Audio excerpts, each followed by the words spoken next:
great day 26 yesterday. years old. It's Went weird. to Vegas. We had a nice fucking week. Had a great week. Right after your show, they had like some sort of cover band or something. Right. Playing all those songs. And then now every time I listen to music, I'm like... And Steve Simone and I were talking about it. I wish I could play any kind of instrument. Why don't you fucking go? I did. I took a guitar lesson. My fingers are too short. Go today. My fingers are too short for guitar. I don't think my brain's fast enough for drums. Flute. You ever play the skin flute? Every night. All right, good. You can play the fucking drums. I seen you move your little fucking hands. Look at you. It'd be cool. I don't know. You should learn something. You're a young guy.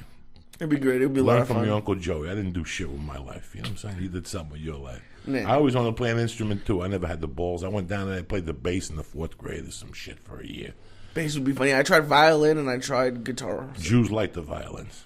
They like the violins. Oh, yeah, she would have loved it. I probably could have kept going with it, but I was doing it in 1st grade, and I hated it. My friend, Jessica, the one that's helped me with the book, she plays the violin. Really? Yeah, you know Jessica. Oh, yeah, I know. Yeah, of course. She plays the violin. That's a badass bitch. What's happening, Lisa? What What the fuck? I had a great weekend. 26? That's all you got for me? The fucking violin, cocksucker? How about I hit you in the head with that fucking thing 10 times? Gives a fuck about a violin. It's Monday, cocksucker. Sharpen your dicks. Somebody's got your fucking lunchbox. Somebody's got your lunch money in their fucking pocket. And you're walking around, hi, did you see Louis last week? Get the fuck out of here. Get it together, cocksucker. It's fucking your week. We had a good time. Vegas was very nice. You forget how much fun you have in Vegas. And you don't need much. You know, like you don't I just realized how much I didn't like the Strip. Really? Oh, it's like Times Square, and I hate Times Square. Yeah, I fucking hate it. Listen, I want to thank the South Point Casino. Yeah. I want to thank Ralphie May for turning me on to them, introducing me to Mike, the general manager. I went there about a year ago and did the dirty at 12:30, and it was great. And he told me he'd bring me back for a weekend, and he brought me back for one night, and it was a sold-out show. Thank you for everybody who came out from the Vegas area. I love you, motherfuckers. You know, it was great. We flew in. Lee drove in. You know, I met Steve. I did MMA Junkie. I got to hang out with George. I got to hang out with my friend Mario Arias from the 6th grade. I did some TV show, Channel 13. We ate nice. You know, I had some nice fucking eggs. Yeah. A nice piece of salmon. And then after the fucking show, the general man was like, take you wherever you guys want. Sushi, bar. And Lee and the other guy were like, no, let's go to Steak and Shake. Yeah. And it wasn't fucking bad. The shake was delicious. Well, let's just be fair. I was probably top 10 high of me being high. Really? Oh, yeah. I was like, well, I could still talk, but I was... Auntie Dolores don't fuck around. No, and I just had the frosting on the half a cupcake. 500 milligram brownie. Auntie Dolores don't fuck around. Because we drank that milkshake. I went upstairs. I didn't even drink water before I went to bed. I usually drink from... I fucking passed out. Oh. So if you think you were fucking high, I was 3 sheets to the wind. Oh, I know you were. I was stoned to the gills. But they came up to me, they're like, where do you want to go to eat? I'm like, I have no idea. I thought you were going to go to bed, and then we finally decided on that, and that milkshake was amazing. It was amazing. It was a really good time. I had a nice Saturday. I left Vegas at 7:20 in the morning. Who leaves Vegas at 7:20? I had to be at the Saturday. airport at fucking 6. And there's my man right there. I'm just trying to wake you up, cocksucker. We'll be waiting for you a little while. Love you. And something happened really weird on Saturday. I got to talk to you guys about. It really fucked up me all day. First off, I want to give my condolences to the Hashway family. One of my buddies, Gary Hashway, died. Oh, no. Yeah, he died. He was like 58, and he was sick. You know, I've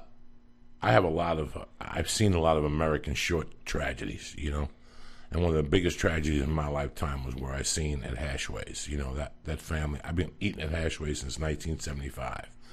They're one of the best top 5 delis I've ever been in my life. The roast beef with Swiss on rye, with mayonnaise, salt, pepper. Yeah. Oh my fucking God. A little piece of tomato. Oh my fucking God. She used to make the fucking the rolls, the turkey fresh. Oh, the turkey. Okay. Every day, the turkey, the roast beef, everything fresh. Yeah, you said it was basically your like lunchroom, like you didn't eat at the cafeteria. No, we ate there, and I saw them grow. In '84, which is 30 years ago, in September, the business died. There was a bunch of rumors. The business didn't die. The business burnt down. And we were across the street. We were at the bar across the street, and all of a sudden the fire engine showed up, and they're all fucking, putting water on ashways. And we're sitting there, and it was Glenn, Gary, the mother, and the father. They got there at 6 in the morning. Let me tell you something.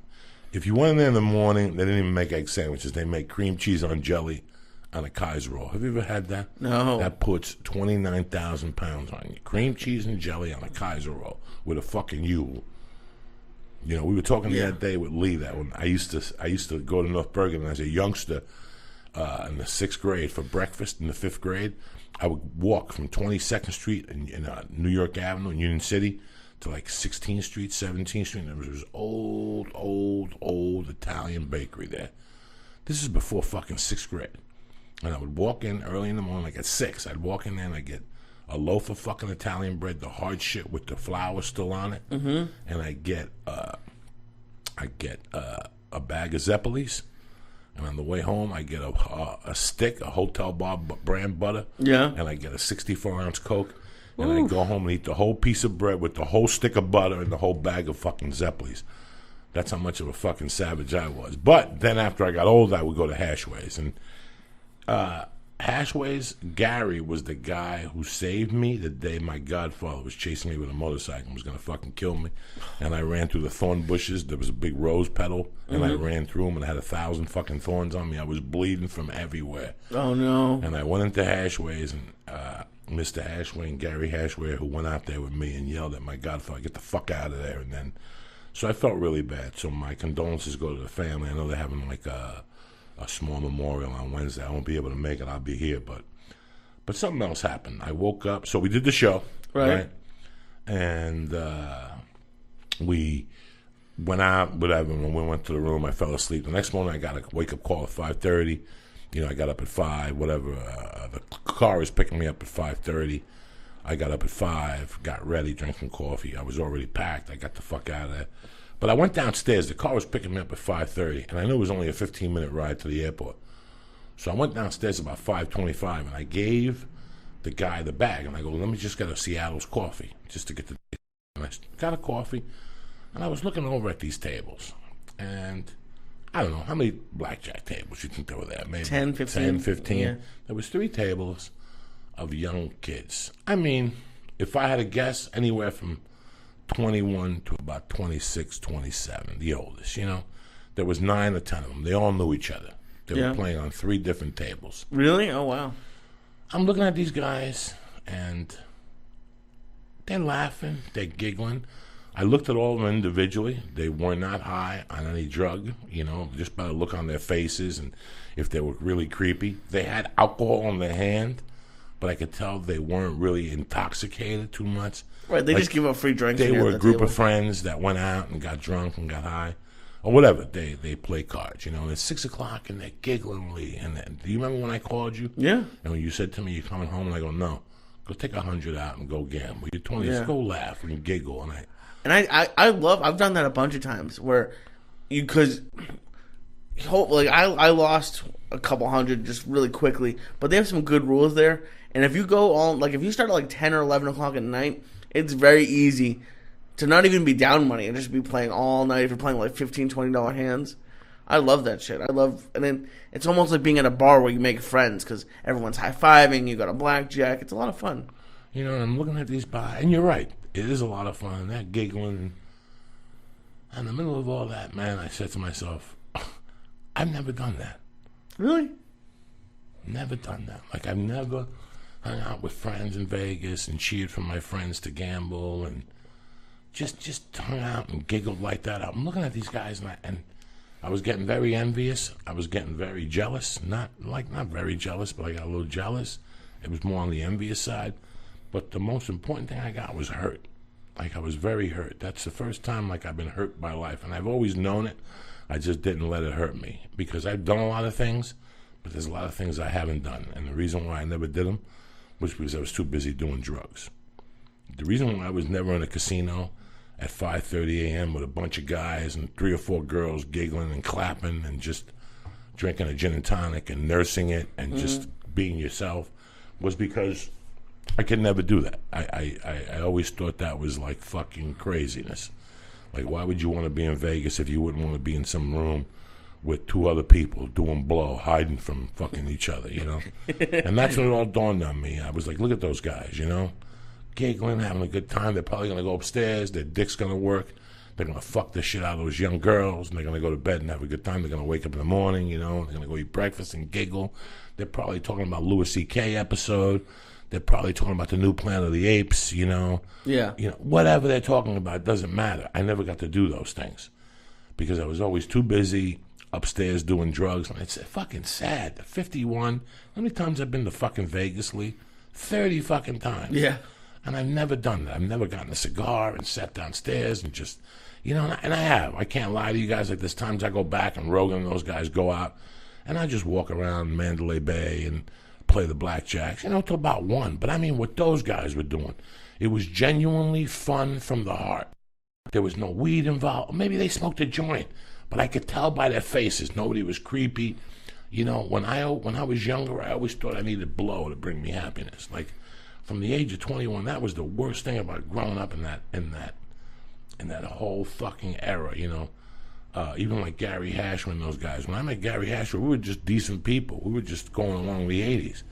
And all of a sudden, he was fucked up on blow. His brother was fucked up on blow. I was fucked up on blow. But the whole thing, it was like, when I was growing up, you needed blow to have a good time. Mm-hmm. And then the addiction took over. And it was always blow-induced. Like, I couldn't do anything unless coke. What are we going to do in Vegas? We're going to go to Vegas. I would have to hook up to coke because I would hang out with you for a little while, Lee. Yeah. Then I would have to disappear at like 11:30 when you weren't watching and go and play my fucking freak game. Yeah. And it's really sad that I'm 50-something. I missed all those years. I missed a lot of just genuine fun from your heart all those years. That's something that, you know, I have regrets I didn't join the service. I have regrets I didn't play college basketball. I couldn't, you know, didn't have it together. But that regret burned me all fucking day. Really? Yeah, that I wasted, you know, fucking 27 years just doing blow. Just because I didn't think it was cool and I didn't think I was cool. Just because whatever pain I was putting out. It's funny that the cards like triggered that. Like, I would never have imagined seeing people playing cards would trigger that with you. Well, it wasn't the trigger. It wasn't the cards. It was the laughter. Oh. It was the fun with your friends. It was the whole camaraderie thing that, you know, I sold that part of my life to be in a room high, paranoid, you know, fucking boozed up, you know, talking to some chick I could care less about her getting into her pants, and that poor girl, God knows what's going to happen to her, you know. I never really had genuine fun like that. These kids are having genuine fun from their hearts. They were giggling. They were saying stupid shit to each other. I've never done that, man, you know. And it's funny. I bet if you asked them, they'd probably want to be up in the room with a girl. I mean, I'm sure they were having fun at that point. But, like, I've gone to Vegas with friends. Like, the night, I stayed up one night for over 24 hours playing. And I was with the friends who just wanted to walk around Vegas. Were asleep by 11 o'clock. Like, I would be interested to know if all 3 tables knew each other, because I've been on a lot of tables at like 5 a.m. where like you're laughing and you're high-fiving and it's completely total strangers. Yeah, it was just amazing that I didn't have a life till I got off that fucking powder, you know. And yesterday I answered, I think, 66 emails. It was a quiet week. Yeah. And I had a couple like addiction emails, and it just. Well, you must have done something, right? Because it's not like you don't have any friends from that period. You still have a lot of friends. Yeah, that's not, you know, having the friends is not the point, Lee. It's the point that that laughter wasn't genuine. That good time wasn't genuine. I always needed something. You know, when I was 18, 19, and we would go, you call me, what are we doing tonight? I don't know. You want to go into the city? Yeah. Did you talk to anybody? Yeah, I talked to Joe Gash. We're going to pick up Quaaludes at 8. All right, then I should make a call. Let's pick up a pack. You know, it was never just us two just going out. Yeah. My relationships early on were all drug relationships, so nothing was done unless something was there for us. Something was there to snort, something was there to take, and it's just sad. It's fucking sad. And, you know, I look at my life now, I look at all the things I did after I got clean. I did so many things. I got a career really on top. I got married, I had a child. I cleaned up all my debt. I got rid of so many little things that I wanted to do for such a long time, but I couldn't do them until I could get off the drugs. And I get all these email addictions and all this problems addiction. I'm going to tell you something, man. If you're doing drugs today, you're listening to this podcast, you're probably going, Joey, that's because you're a fucking lop. I do coke and play blackjack all the time and have a good fucking time. You know what? Today you're doing that. But you know what? You're going to keep doing blow, and somewhere along the line, it's going to get dark on you like it did for me, like it did for everybody else who does it. My point today's podcast, if you're doing something right now, man, get fucking clean. You know, I'm an old fucking, I tell you this 1,000 times. I have regrets in my life, not joining the Navy, you know, the service and all this shit. But lately, I've been really regretting the drugs, man. And I would never thought I'd say that to anybody. Like, I'm really, and I had a great time with them. Yeah. I mugged hookers, you know, I fucking kidnapped people. I had a great fucking time. But I really missed the essence. I miss the essence of what a good time is, what it is to just go out on your own wits and giggle. Have you had a good time like that since you've been off the drugs, do you think? Yeah, I've had a lot of good times, yeah. Genuinely, like, you went home and said, wow, you know, that was a good time. A couple of weeks ago, I took the baby to the park, and I remember getting in the car going, I wouldn't have met those people and wouldn't have been in a good mood to talk to those people if I was still on powder. If I was still addicted to coke, I'd be at this park with her. Yeah. But the underlying theme would be to get her home so I could go pick up a coke rock. Wow. You know? How many times a day do you think about coke? Like now? Yeah. Today? Yeah. None. Well, maybe not about doing it, but I'm like, how your life was. Sometimes when I'm driving and I'm at a light, a song will come on. Like, let's say Golden Earring the other day came on. I thought about a situation where a buddy of mine got stuck one day in traffic coming back from the city, and that was a song that was on in his cassette, and it got stuck.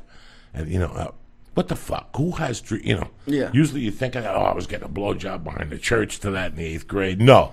Me and a buddy of mine, the cassette broke, and that was the cassette that was in the fucking thing, you know? Mm-hmm. And I'll shake my head and go, everything with me is a fucking drug story. You know, it's like a one-trick fucking pony. Everything with me, but it was such a big part of my life. You know, and when I tell people I was a junkie, they look at you and they expect to see a junkie, a broken down guy. I was a junkie because emotionally I was done. I needed drugs to fuel my emotions every fucking day because I was in such pain. And I didn't know this till recently. I didn't know I was walking around in pain till recently because I could notice the difference. That's something, you know, last week I was walking around in physical pain. My knee hurt. Yeah. My wrist hurt. Somebody threw me on my shoulder. It hurt. Fuck, my shoulder hurt from yesterday. Somebody threw me on my shoulder. You know, I'm trying to do a back roll. What's that? I can't do a fucking back roll. You just roll backwards? Yeah, I can't do a back roll. I can throw my feet up, and I follow my toes with my look, and I can do it halfway. And yesterday, one of my buddies from John Jock just kept doing it with me, just for me to get the feeling. Man, it does hurt. It's a lot of weight on my shoulder. Fuck. But the purpose of this fucking story was just to tell you, man, that in the back of your mind, just like in the back of my addicted mind at the time, I thought I was having a good time. You're really not having a good time, man. And you may be having a good time now, but do me a favor, just get off it now while it's still a good fucking time. You know, I wish I don't. And let me get something straight. If I would have done coke till 1988, it would have been great. If I would have gone to prison, come out, and never did coke again, it wouldn't have been so bad. That was what really fucked me up, is that I came out of prison and continued to do it for another, 12, 18 fucking years. So you don't wish you didn't stop before prison? Like I felt like the year before I should have stopped. I'm pretty good with all that shit. I get a fucking warning and I stop. Life throws me something and I look at it as a message and I'm fucking done. I'm very good like that. This I never got a message of. The pain was so much that I never got a message of.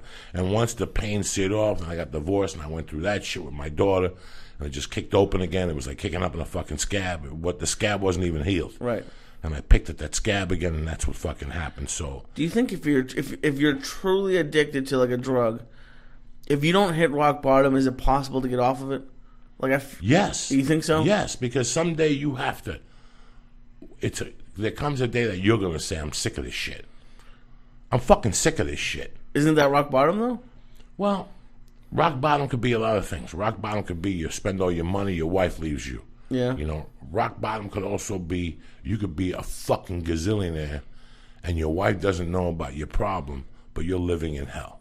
Okay. I was rock bottom. I wasn't a gazillionaire. I didn't have any fucking money, but my wife knew but didn't know about my situation. She wasn't my wife at the time. She was my girlfriend. She knew and she didn't know about my situation, you know.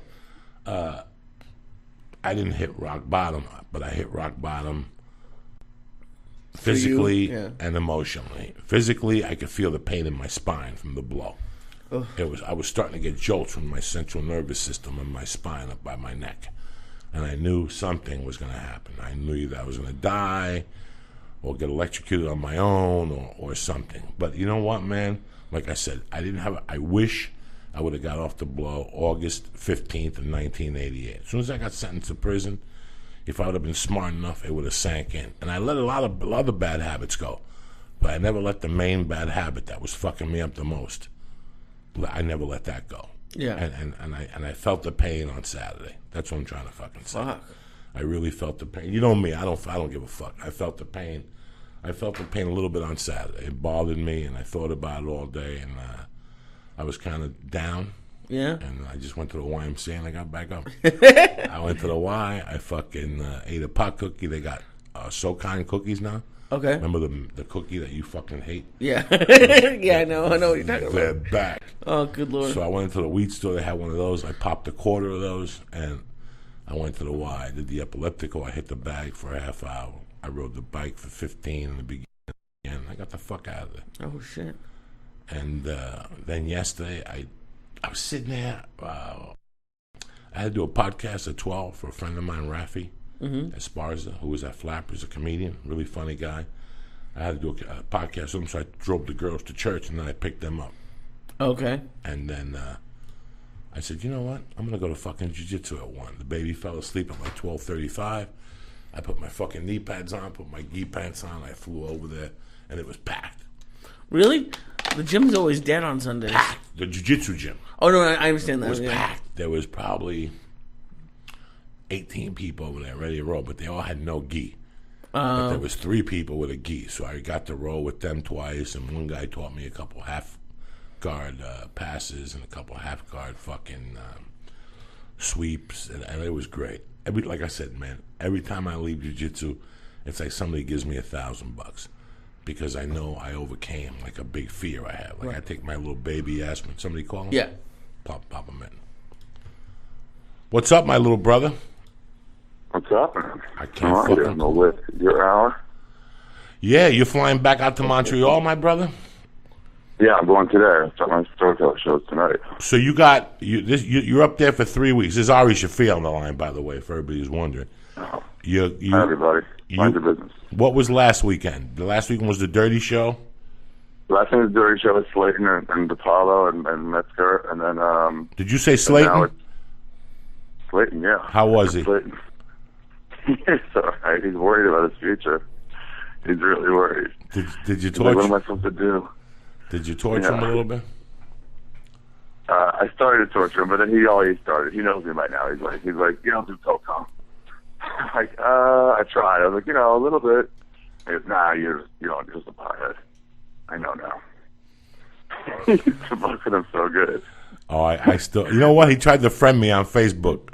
Me and Ralphie were sitting here. Ralphie fucking did the podcast and let the cat out of the bag on the podcast, how I used to torture him and shit. And somebody else asked me about it, how I used to tell him I put it under his fucking milk container. And he'd say, where the fuck is it? I don't know. It's under your milk container. Jesus Christ, my daughter stole it. And he... The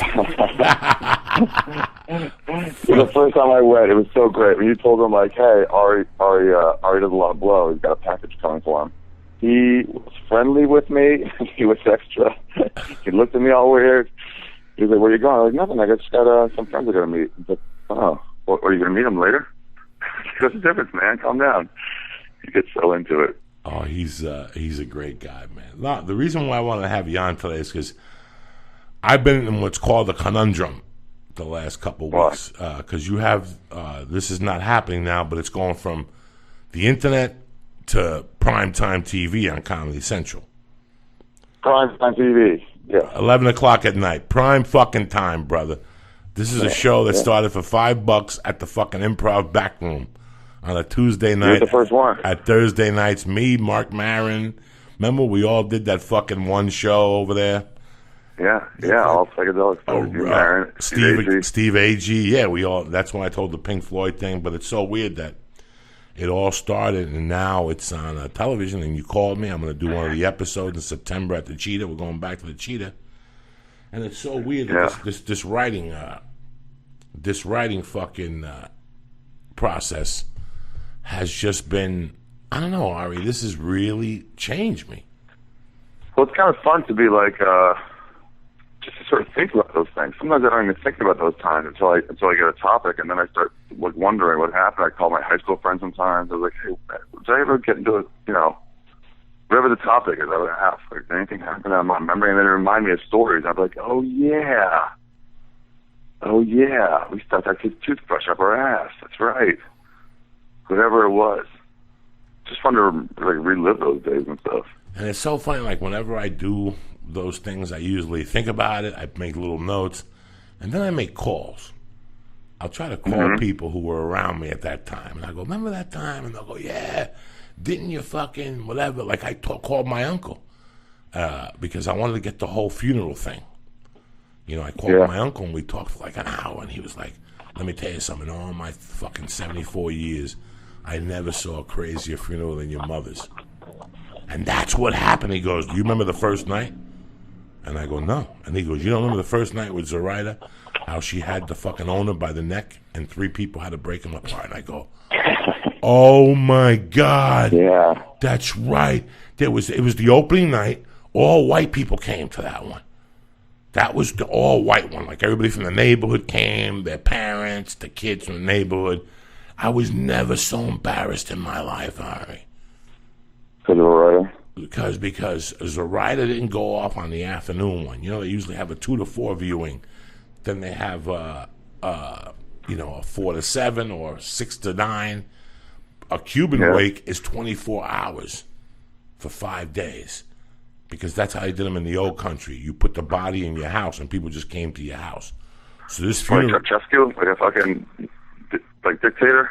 Yeah, like in your living room. In the old days when you died, there was no funeral parlors. They put you in a casket and they put you in the living room. And then people came over and they drank and they whatever they did, they pissed on you and they went fucking home. No big deal. So he wanted to have that same Cuban feeling in this Cuban funeral parlor. It's called Rivero Funeral Parlor, still in North Bergen. It's a different owner though. The guy made millions and got the fuck out of there. And I'll never forget that the first day at the funeral, man, not the 2 to 4 one, but the 7 to 9. I'm a young kid. I'm still in shock that my mother died. I'm having a conversation with some kids about basketball, and all of a sudden I'm hearing in Spanish, "Me cago en coño tu madre, hijo de puta, te voy a matar." That means fuck your mother. I'm going to kill you and shit. And I go in the other room, and Zoraida's got the fucking owner by the throat, and there's 3 people, and she's pointing at him, and she's yelling at him, and I go, "What's going on?" And she told me that my mother didn't have the right dress on. And I remember thinking about that, going, "Who gives a fuck? She's dead. Do you think she's worried about what dress she's fucking dead?" But just... and I remember my uncle saying that they did like some Santeria stuff the first day at the funeral. I didn't remember this either. And he goes that the day they buried her, they still hadn't cleaned that water up. And that the water tipped over in the jar in the limousine. And that the limousine driver, I do remember that, pulled over and couldn't drive. Because the water... Because the Santeria water spilled? Yeah, the Santeria water had like chicken blood in it and all this goat blood and shit. They had killed all these animals. And it was in there mixed with feathers and shit. And the fucking thing, you're supposed to throw it in the hole with it. And the thing tipped over and the fucking limo smelled like ass.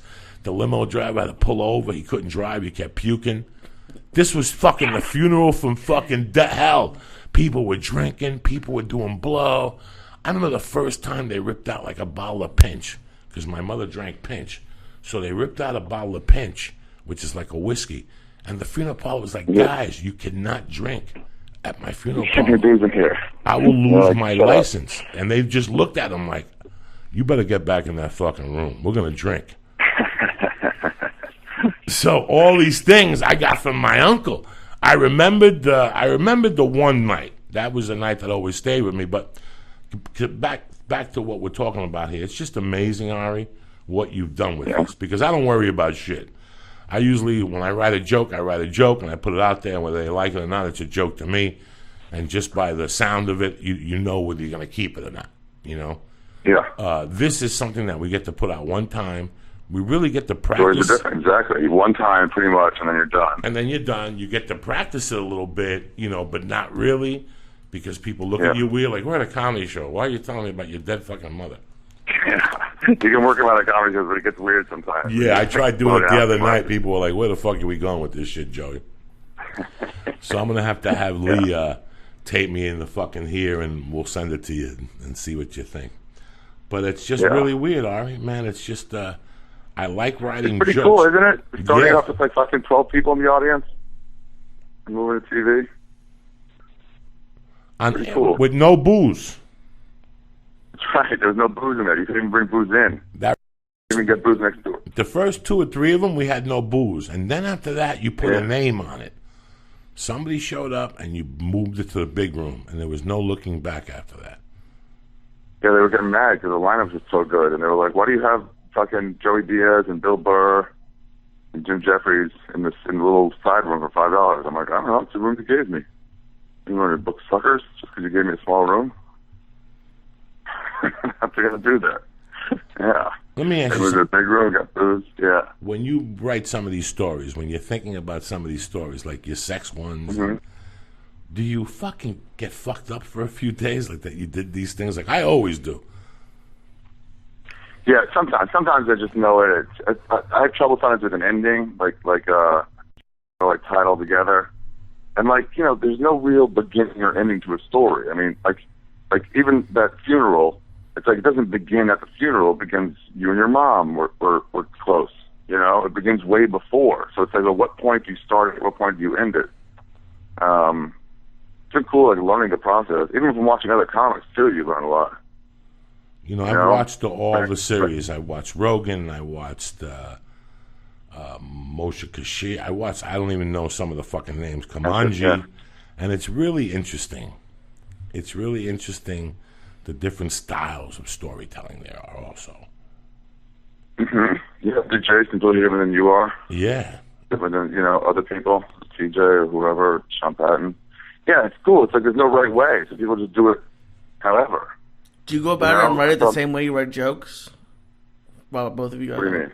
Like the same process. When you sit down and write a joke, is it the same way you go and to write a story? Because the point of it isn't to be funny. Like in a way, so right. I don't know if it's a different process. Yeah, it's less. It's like you know how Annie Hall's a comedy, but it's not as many jokes as fucking Happy Gilmore. Oh, okay. You know, so it's like it's slower, but yeah. So you don't think as much about comedy because there can be serious moments, and there can be plot. You have to do setup. You can't just do a punchline every 5 seconds. It set some stuff up, but people will go with it. The first time I saw one really good was Ralphie May. I was working the cover booth in the OR, the Comedy Store, and it was just a shitty night. Nobody was doing that well, and Ralphie May was on. He was on for like 3 minutes, 4 minutes. He goes, "You know what? You guys are not an A audience. You're not getting my A jokes, even my B jokes." and then he started doing some story about the first time he met Sam Kinison. He won some contest when he was a 17-year-old. And Kennison was doing key bumps in front of him, and the 17-year-old was like, "What the fuck?" He didn't know what was happening. And man, I'll tell you, you can watch from that cover booth, everybody was just on the edge of their seat, interested in what he was saying. It might not have been as funny as Ralphie usually is, like punch, punch, punch, but man, it was interesting. You get everyone's attention in a certain way. Tig, when Tig did that CD she did, it was all just a story about getting cancer and figuring that out. And she kept going like, "Oh, sorry, I'll get back to jokes." And the people in the audience were like, "No, don't. This is fine. You like this." Yeah, it's like a slower, more methodical way of being. It's intriguing. intriguing. That's cool, too. It surprised you, too. Bill Burr once, I saw him, talking about something on stage, and then he got to some people about his childhood, and he was like, "Yeah, me and John Smith and Bill, whatever, we're driving down. This other guy, Mike, oh yeah," and he goes like, "Oh yeah, Mike, man, I haven't thought that guy in 20 years." And he remembers on stage, and it's like, oh, it's fucking nice moments. Shit like that. It's very interesting to see the person live it. See, you could tell a story. Anybody could tell a story. But right there, where you're telling about Bill Burr, he got a moment where he lived it. Yeah, exactly. There's that story I told about the Bronx. There was a few minutes on stage. I didn't see an audience. I can't lie to you. I was on a street corner just telling the story. Like, I lost the audience. I was having so much fun. You know, it's like, when you tell a story and people listen. Let me tell you what the best thing about being a comic is. When you relieve the pressure off yourself that they have to laugh. Mm-hmm. Okay, sometimes the story is funny. It becomes funny. The story is just funny. In the story, you'll find the comedy.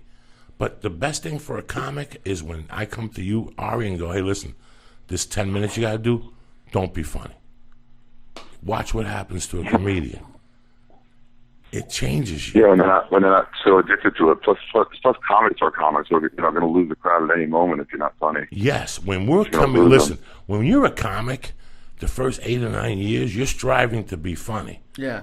The first time I got on the belly room, and I did a stupid testicle testament on the belly room. Oh, yeah, I remember that. It was like you doing 99. I did 3 hours. They got there at 8. And I talked to 11 because every time I said, okay, guys, I got to go, they go, no, more. And we drank, and that's the night. You ever hear Rogan talk about, Joey, something happened to you that you weren't very funny. Yeah. And then all of a sudden you got fucking funny. That was the night when I realized that you could take the pressure off yourself. There's a certain pressure. We don't know it's there as a comedian until you take it off. Yeah, when you let it go, there's a confidence that comes out, too. When you pull that switch, your life will change, Lee. It's like a tongue in the ass. It's like a chick that takes her tongue for the first time. You don't even know that's done. A chick usually just sucks your dick and licks your nuts, and then you jerk off, and she giggles, and she gets a towel. But then you meet a dirty fucking whore who's sucking that fucking helmet and then licks your balls. And while she's licking your balls, every fucking hair in your body is popped up. Your ass, and all of a sudden she takes that tongue and just wiggles it in your asshole and keeps jerking you off. You've never had that feeling before in your life. You get dizzy, you get anxiety, you don't know what to do, and then you just fart, come, and it's all over. It's a new experience. This is the new experience as a comedian. It really, and it's fun to explain. That's why I wanted you to call this morning, Ari, because there's a lot of comics that listen to this and they're like, we don't know how you become a storyteller. This is it. Take the pressure off. Yeah, well, the thing is, everybody's got stories. Everybody tells stories at parties, you know? At the time you and John fucking, you know, almost got thrown out of whatever, some Fenway, or something like that. And it's just like how you tell it. It's just how interesting you tell it. All these comics, they're just good speakers. So they tell these stories already. If they get loose, if they get natural about it, like you said, and don't worry about laughs, then it becomes sort of magical. Is it scary the first 2 minutes of it when you're not getting laughs? Because everyone does laughs per minute and shit. And, brutal. Yeah. Yeah. You're not used to it. You know, you John Reed said it. He goes, that's like 30, 40 seconds. You don't got to laugh. You go, I better make a funny face or something. Brutal. You have weird. You have to keep peddling and believing in your material. You have to keep believing in your story. Just believe in your story, and then I love getting stoned before I go up there, but not stoned, like retarded stoned. So I take away that fear, that little fear that you have. So once I'm up there, it's like anything else. That first minute is brutal. I'm sure if you watch any of those things, that first minute for me is brutal. But once I get a little flame, I'm off and running. Once I get a little flame, I'm off and running. And that's where it picks up. Like the fear gets out of the way. I don't give a fuck if you laugh. Yeah.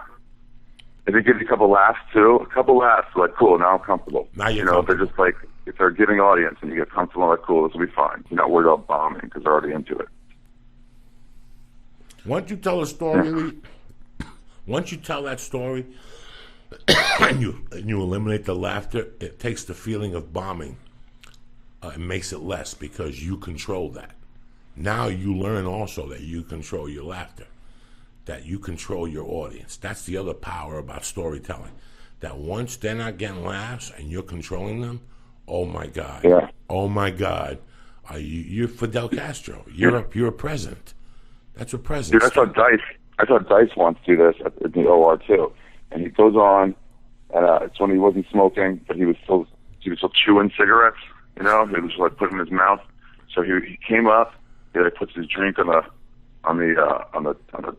stool, and then he takes his he didn't say a word, just takes his cigarette pack out, and he taps it on the microphone a little bit, and he like packs him down, and he takes his jacket off, and he picks up his drink from the stool, takes a drink, puts it back down, goes over to the microphone, goes, test, goes, now make it louder, test, all right, good. And he just keeps, he says one word for about a minute and a half, and then he goes, see, a lot of these comics, they get up here, they don't get a laugh for this long, they'd be terrified. They'd be in the corner shivering. He goes, me? No, I know how this is going to end. It was so pompous. It was so cocky. But he was right. They had him all laughing, and as soon as he wanted to, they had him all laughing. But it was up to him. It was up to him. Ari, you know, it wasn't up to us. How lucky were we to get to see Dice come up every night? You know, I hear these comics now, oh, Dice used to bump up for 2 hours and shit. Let me tell you something.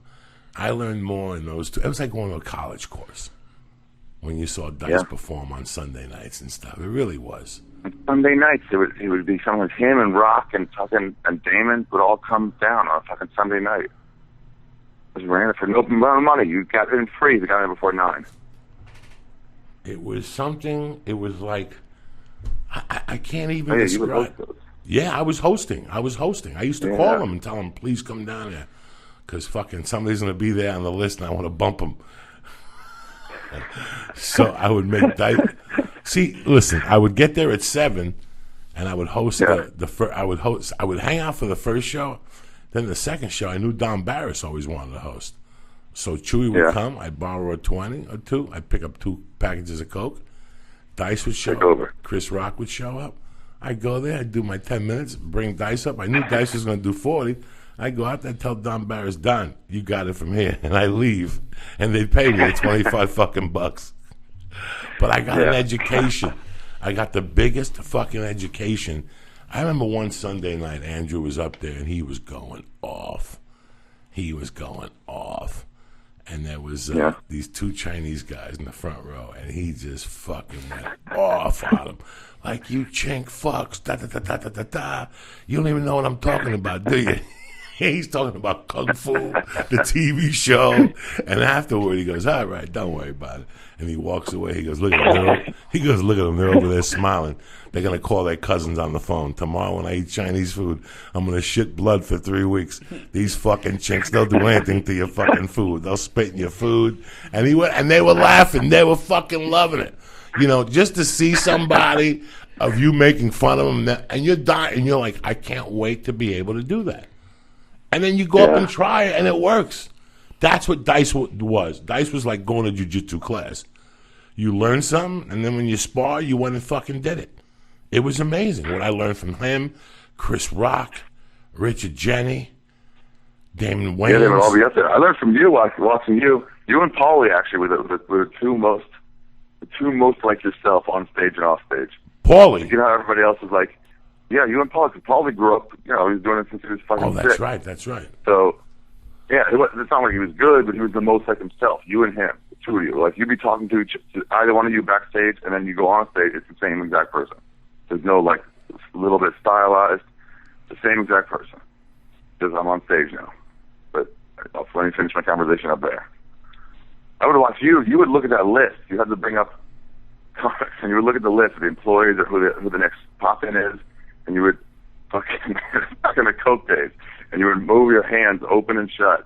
It was like 5 fingers wide open and shut over and over again.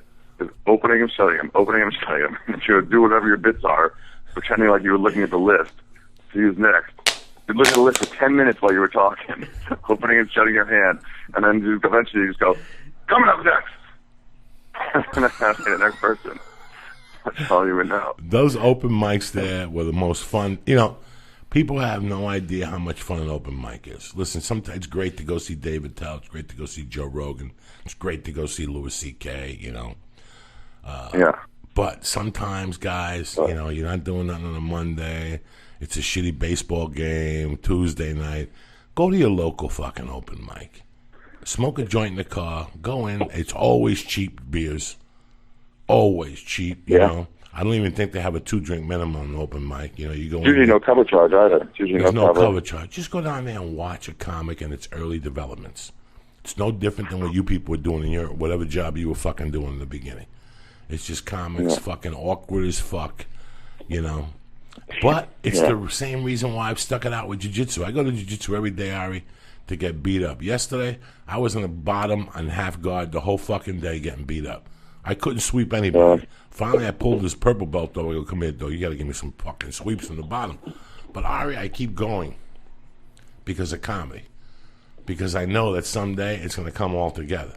And I'm going to sweep the motherfucker, get on top of him, and get him in an Americana, and it's lights fucking out. You follow me? Yeah. Right now, it's just a dream. It's just a dream for me to sweep somebody, get on top of them, secure my position, and get an Americana. That's my dream. And eventually I'll hit it. It may not be today, Ari. Maybe in 2 fucking years. You'll nail it. You'll hit it. I'll nail it. Just because I'll get pissed off, man. And this is it. This is comedy. You know, this storytelling element that you're about to blow up right now, and I'm very thankful to you for doing this. This is a different element of our game that nobody ever thought of. But as a young comic, well, it's all different parts. You got one-liners. That's a part of it too. You got you know, rants. You got improvised. It's all part of it. You got so many different styles of comedy, but one of them that, you know, a lot of times I go into a town and a young comic will say, hey, man, I listen to the podcast and I learn, and I get impressed. Those are the people that really make me feel like I'm doing my job, because I wish I had somebody that I could listen to when I was getting in my first 2 years of stand-up. You know, Tommy Easter, he was at the show, great kid, open mic, always sends me notes about what he's doing. That was me 20 years ago. I think the comic I leached onto was Todd Jordan.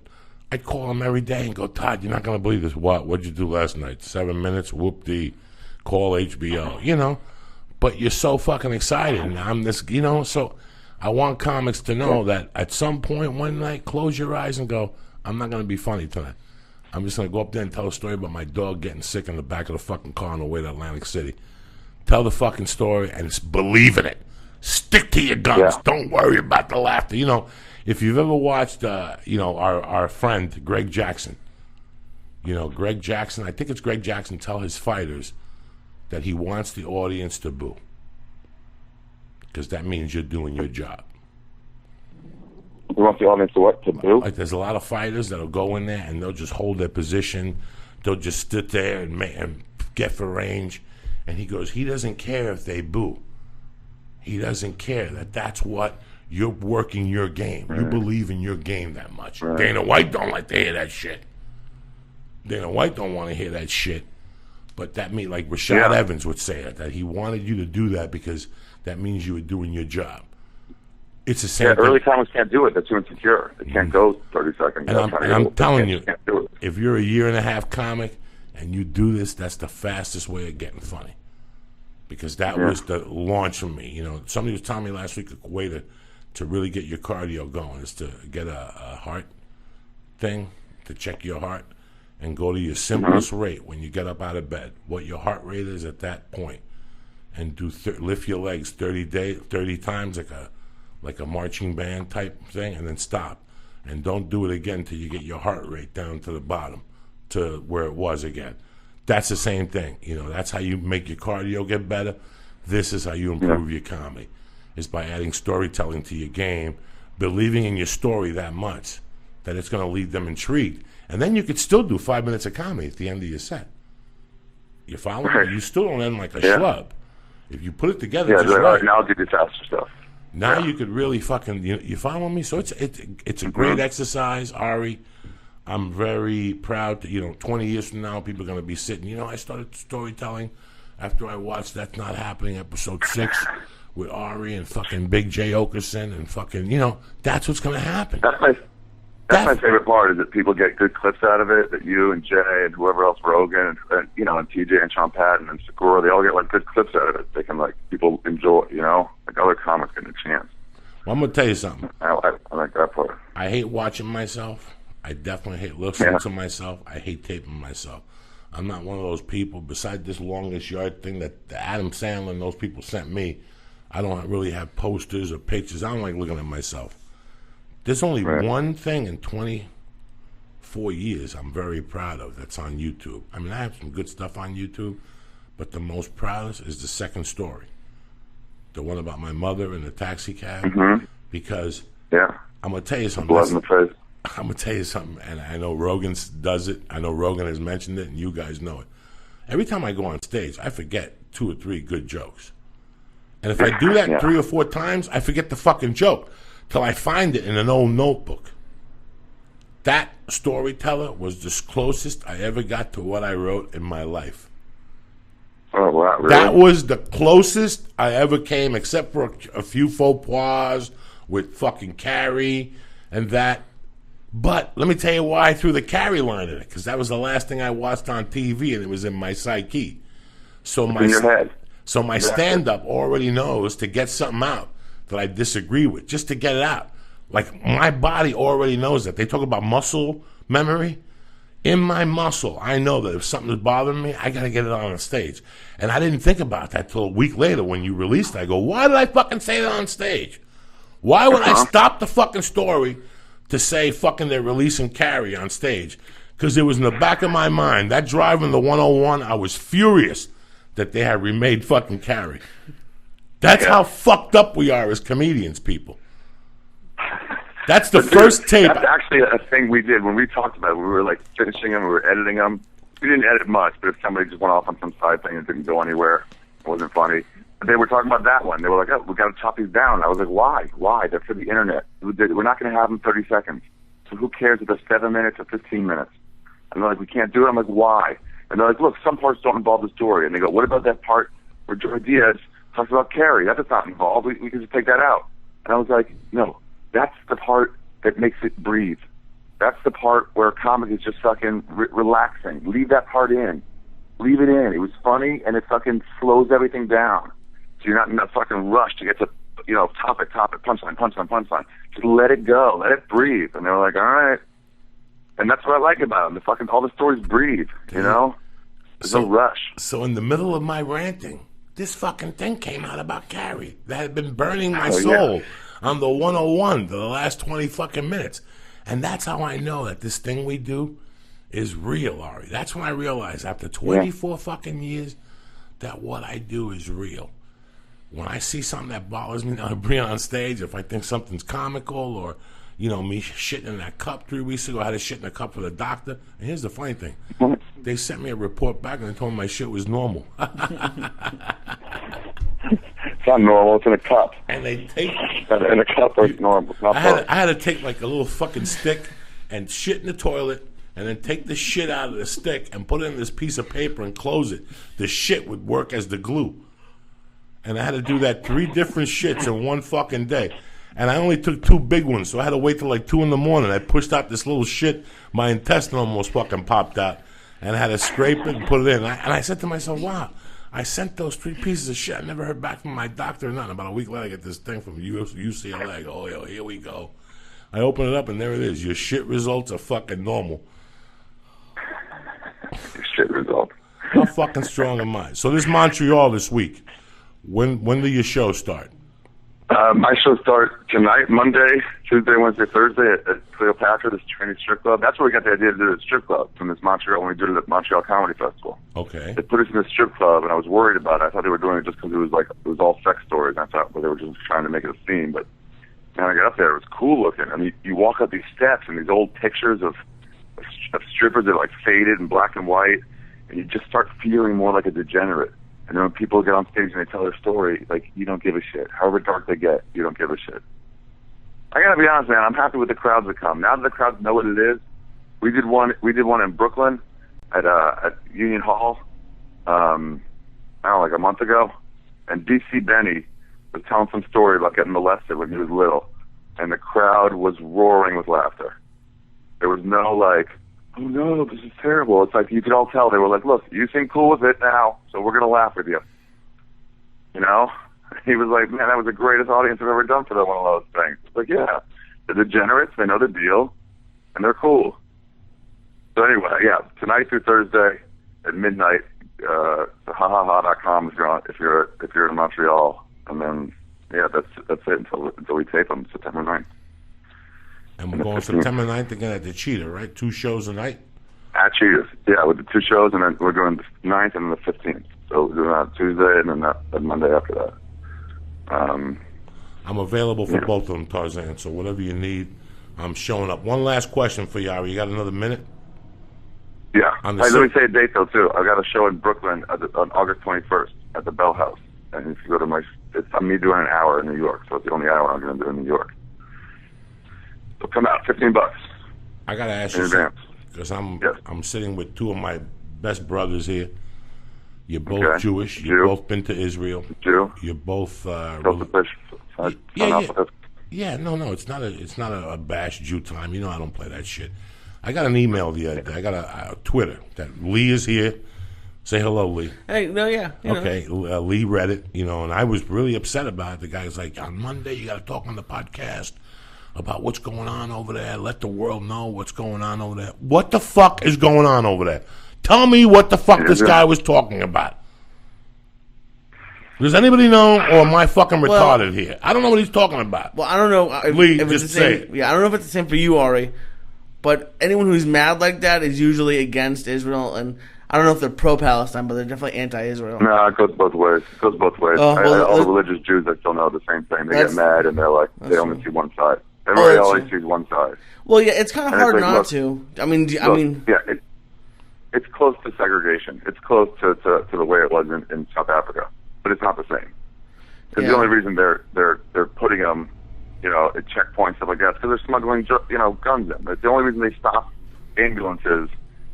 They used to let ambulances go right through the checkpoints. They're like, look, it's dangerous, go through it. But then the fucking Palestinians started smuggling fucking bombs on an ambulance, and now it's like, well, now we got to fucking check these too. Yeah, and because I just got one. The little kids who have no homes now. There's a little 6-year-old girl, I'm sure, somewhere in Palestine, Gaza, the West Bank, whose house is blown up, and she didn't do anything. She didn't do anything to anybody, but now she's got no home.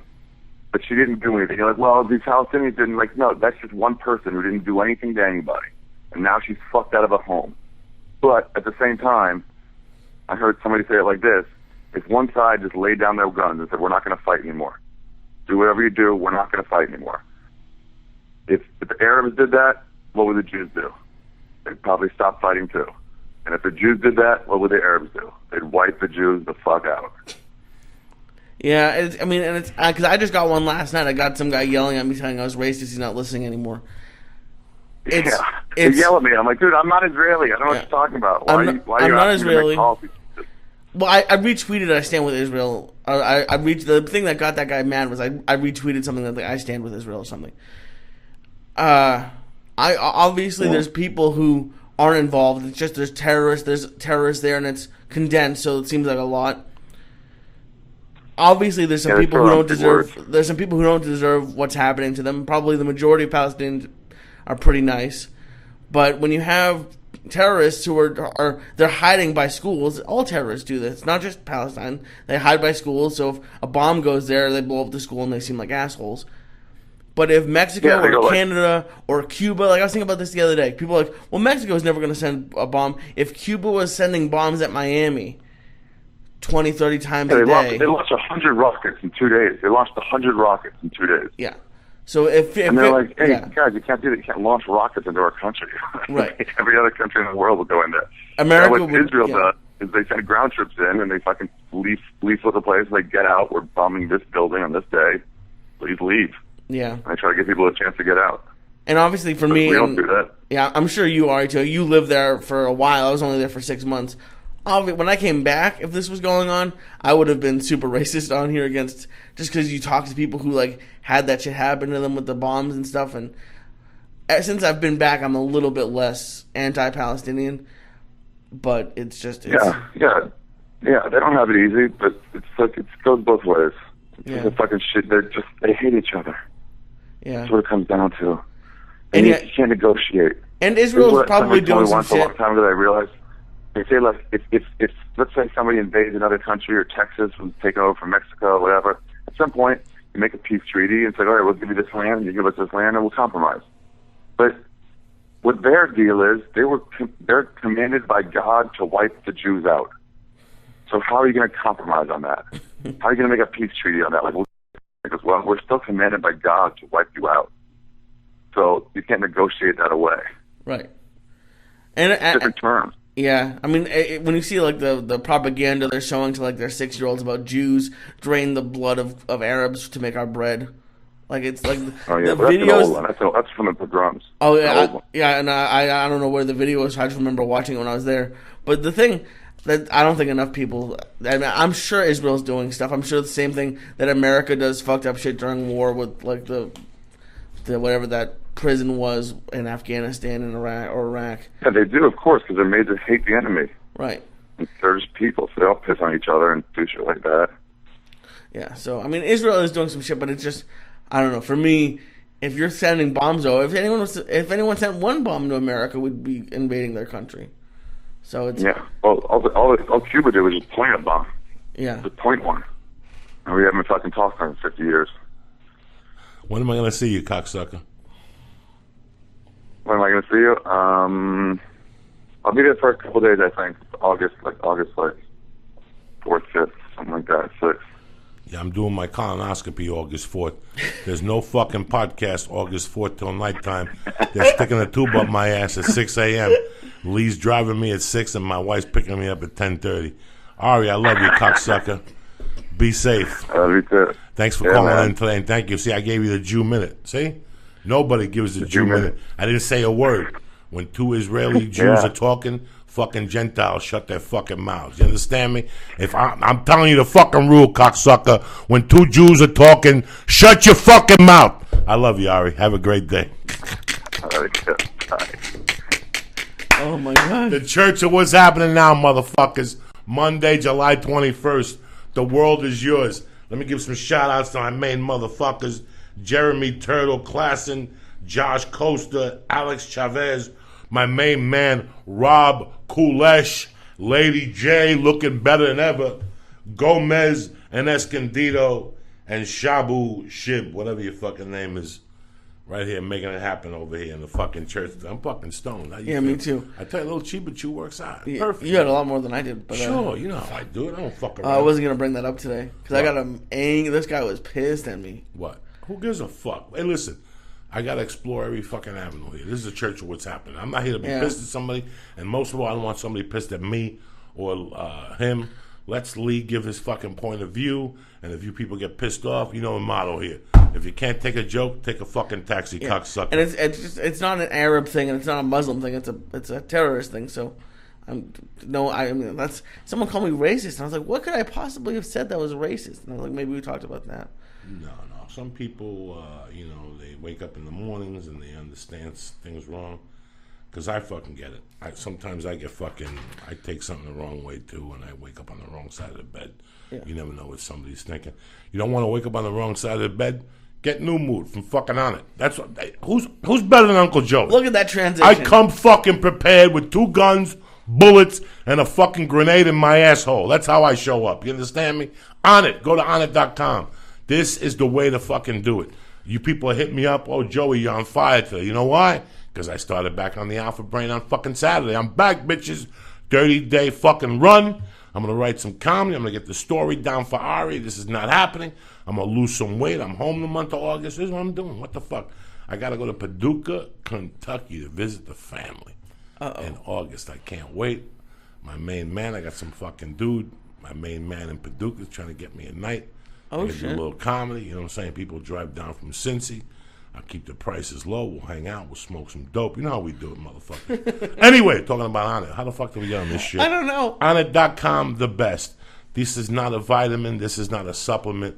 This is a complete different fucking level.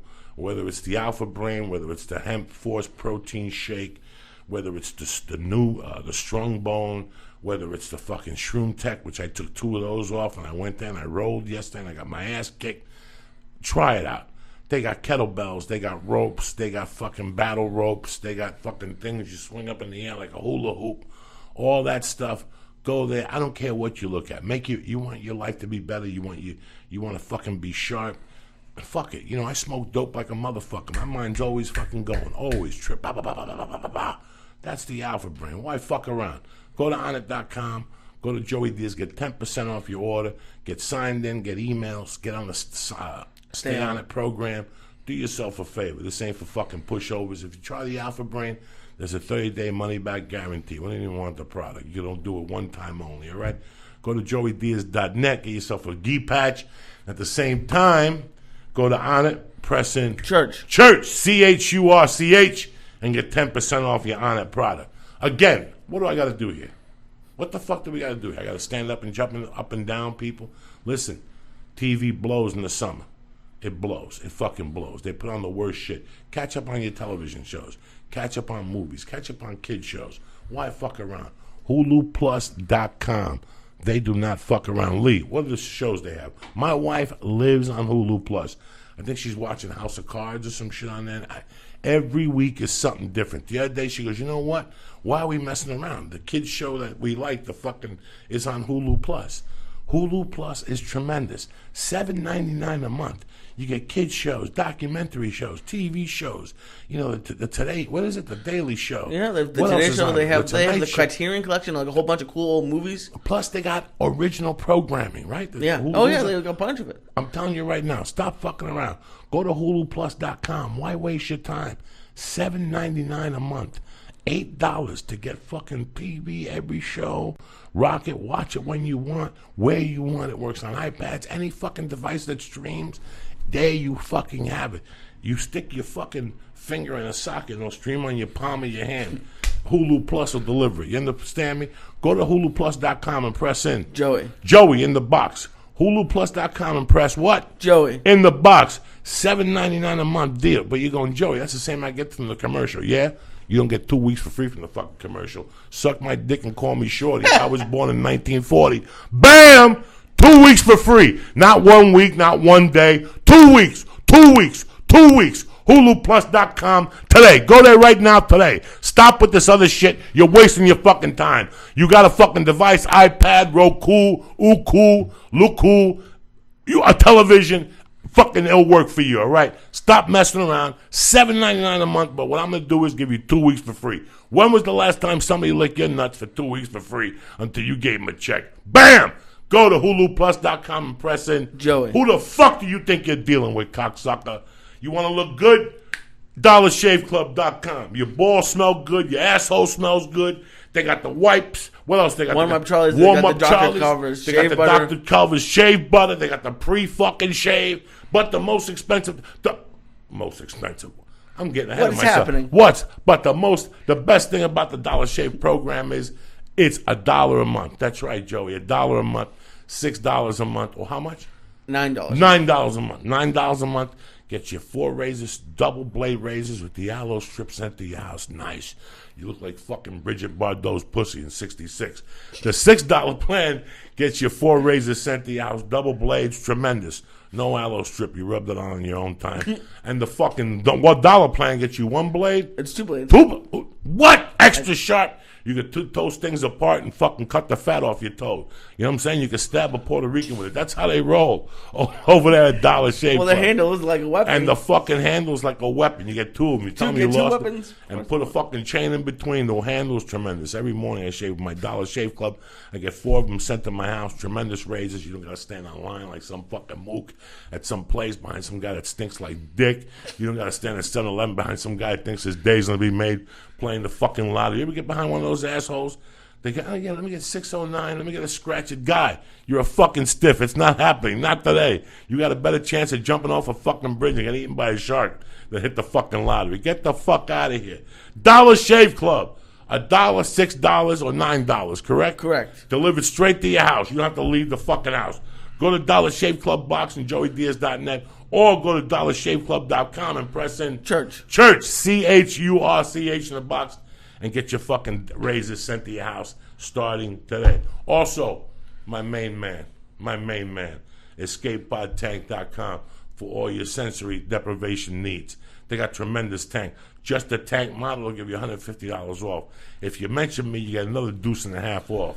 They'll deliver it to your house, whether it's residential, commercial, whatever the fuck you want to do. You want people coming over your house, jumping up and down, whacking off in your tub?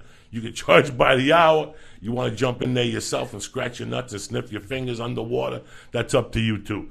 Call my man on the 800 line. Go to escapepodtank.com. Escapepodtank.com. Take a look at all their fucking tanks, all the options they have. Financing is available. You understand me? Mention the church, Joey Diaz, the Flying Jew. He hates yams. Whatever the fuck you want to talk about, you get $250 off. What the fuck you think you're dealing with here? Little Tony Bennett to ease up the mood here. What the fuck, Lee? You're slipping. It's July 21st. Bruce Lee's been dead for 41 years. What the fuck have you done with your life, cocksucker? Wake up. Go out there. Stab a fucking... I don't know.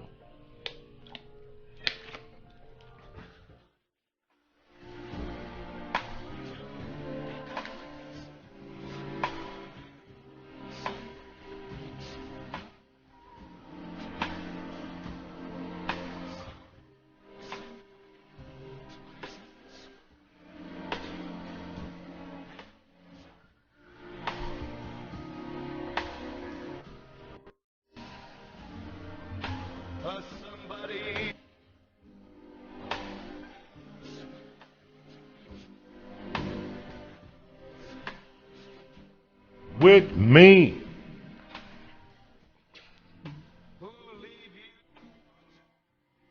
When you were saying the Hulu ad, and he said you could plug your finger into a wall and watch in your hand, I just kept thinking, like, why doesn't he have the wireless model? Like, I thought, like, why would he still have the plug-in model if it's on your hand? I'm gonna get this devil and shove him up your fucking asshole, cocksucker. That was brought to you by Andrew, I love you, cocksucker. This is a beautiful little devil's box. I'm gonna have this forever in my house. I'll never forget this shit. What's up, cocksucker? What are you gonna do the rest of the day? I got Steve Simone coming right after you, and then I got Texas Chainsaw Massacre 1 and 2 with Rick Ramos tonight. Chainsaw Massacre 1 and 2. What the fuck's he thinking? What am I gonna do with that fucking thing?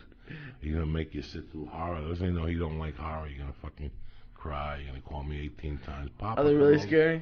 What do you think they're doing that? Texas Chainsaw Massacre. I know it's gory, but I don't know if it's fucking Grease. You think they're singing around, dancing, Travolta, jumping off the fucking table? You're gonna call me 18 times, Papa, come over. Hug me. Did you hear from your dad yesterday? Yeah, we talked on the way home. How's he doing? He's doing great. And how's your mom? Everybody good in the family, brother? Yeah. You miss him? You call him every day? You call your mom every day? You tell her you love her? Yeah, talk to her a few times a week. 26 years ago yesterday, she was spitting you out of that little Jew monkey. She unleashed you on the fucking world. At 10:20 p.m. Like Biggie and fucking respect. You know what I'm saying? You bad motherfucker. All right. Everything's going good. You had a nice time in Vegas. I had a nice time that you were there. It was fun. That fucking jambalaya was terrible, wasn't it? Oh, I didn't. It would taste like fucking dick. It didn't look like you liked it. No. I took a 3-foot shit when I got... It's hysterical. When I go on the road, I don't shit. I shit just the overflow. The overflow? Just the overflow in my asshole and in my gut. I shit out. When I get home... After I land, I mess around. I talk to my wife. I play with the baby. There comes a point where everything comes out, and I just go straight in the shower. I don't take a shower for that. It's like and there's shit everywhere. My face, my fingers, my legs. Yeah, when you're telling that to Ari, I just imagined you kneeling down at your toilet with a fucking stick, and I was like, if there were only cameras in your house. I did. I had to turn around with the fucking camera, and I had to put the stick in the paper perfectly, and I had to throw the stick away. And the funny thing was they sent me sticks, and I lost them. So I had to go to a Starbucks, one of those coffee places, and steal those fucking stirrers. Oh, my God. Those wood ones. You know how I roll, Doug.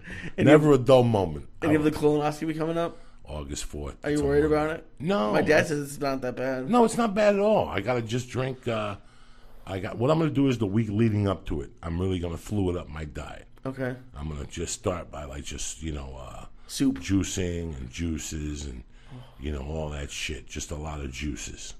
Maybe I'll lose some fucking weight. You never know. For 7 days. And then leading up to it is Sunday. So I'm home all day. So you have to drink this white powder chalk. Yeah, I heard. And it cleans everything. The bubble gum, all those years of bubble gums I stuck in I swallowed.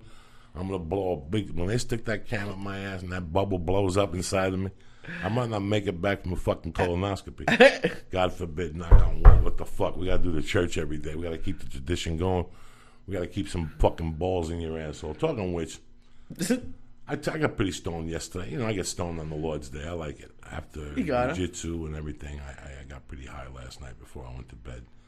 And I was in the living room, and Demi came in, and Soup Bag came in, and Harry came in, and Allie was there, and then Fidel came in. So here I am sitting in the living room with my 5 cats. And they're like 3 feet away from each other, but they're all surrounding me. They're waiting for me to make my move, make that move.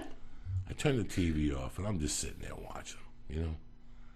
And I've realized the journey they've taken with me. You know, these cats were with me on Schrader when we lived in a little room, you know, 1-room apartment. Our bedroom was a closet. We put a twin bed in the closet, and we had my sleep apnea machine there, and a TV in there. Then we had the living room. We had the big. I mean, we were like white trash in this apartment. We were like Puerto Ricans, you know. But these cats were there with me, you know. And we always fed them. Even when I was my brokest, I always found time for fancy feast or the science diet or both. If I ate out, I'd bring them sushi. You know, I'd always get fish for them. You know, my cats eat shrimp. If I eat fucking, like last night, I ate salmon. I eat 3/4 of it. The rest of them goes to them. Yeah. You know, I love my cats. My cats are a part of me. My animals are a part of me. You know, when I get home now, I'm looking at the clock because every day Millie gets walked in the morning. You know, Millie, the German Shepherd. Oh, yeah. And the pit bull. So I go over and I give Millie a hug. That's part of my week. That's my life. You know, I love my animals.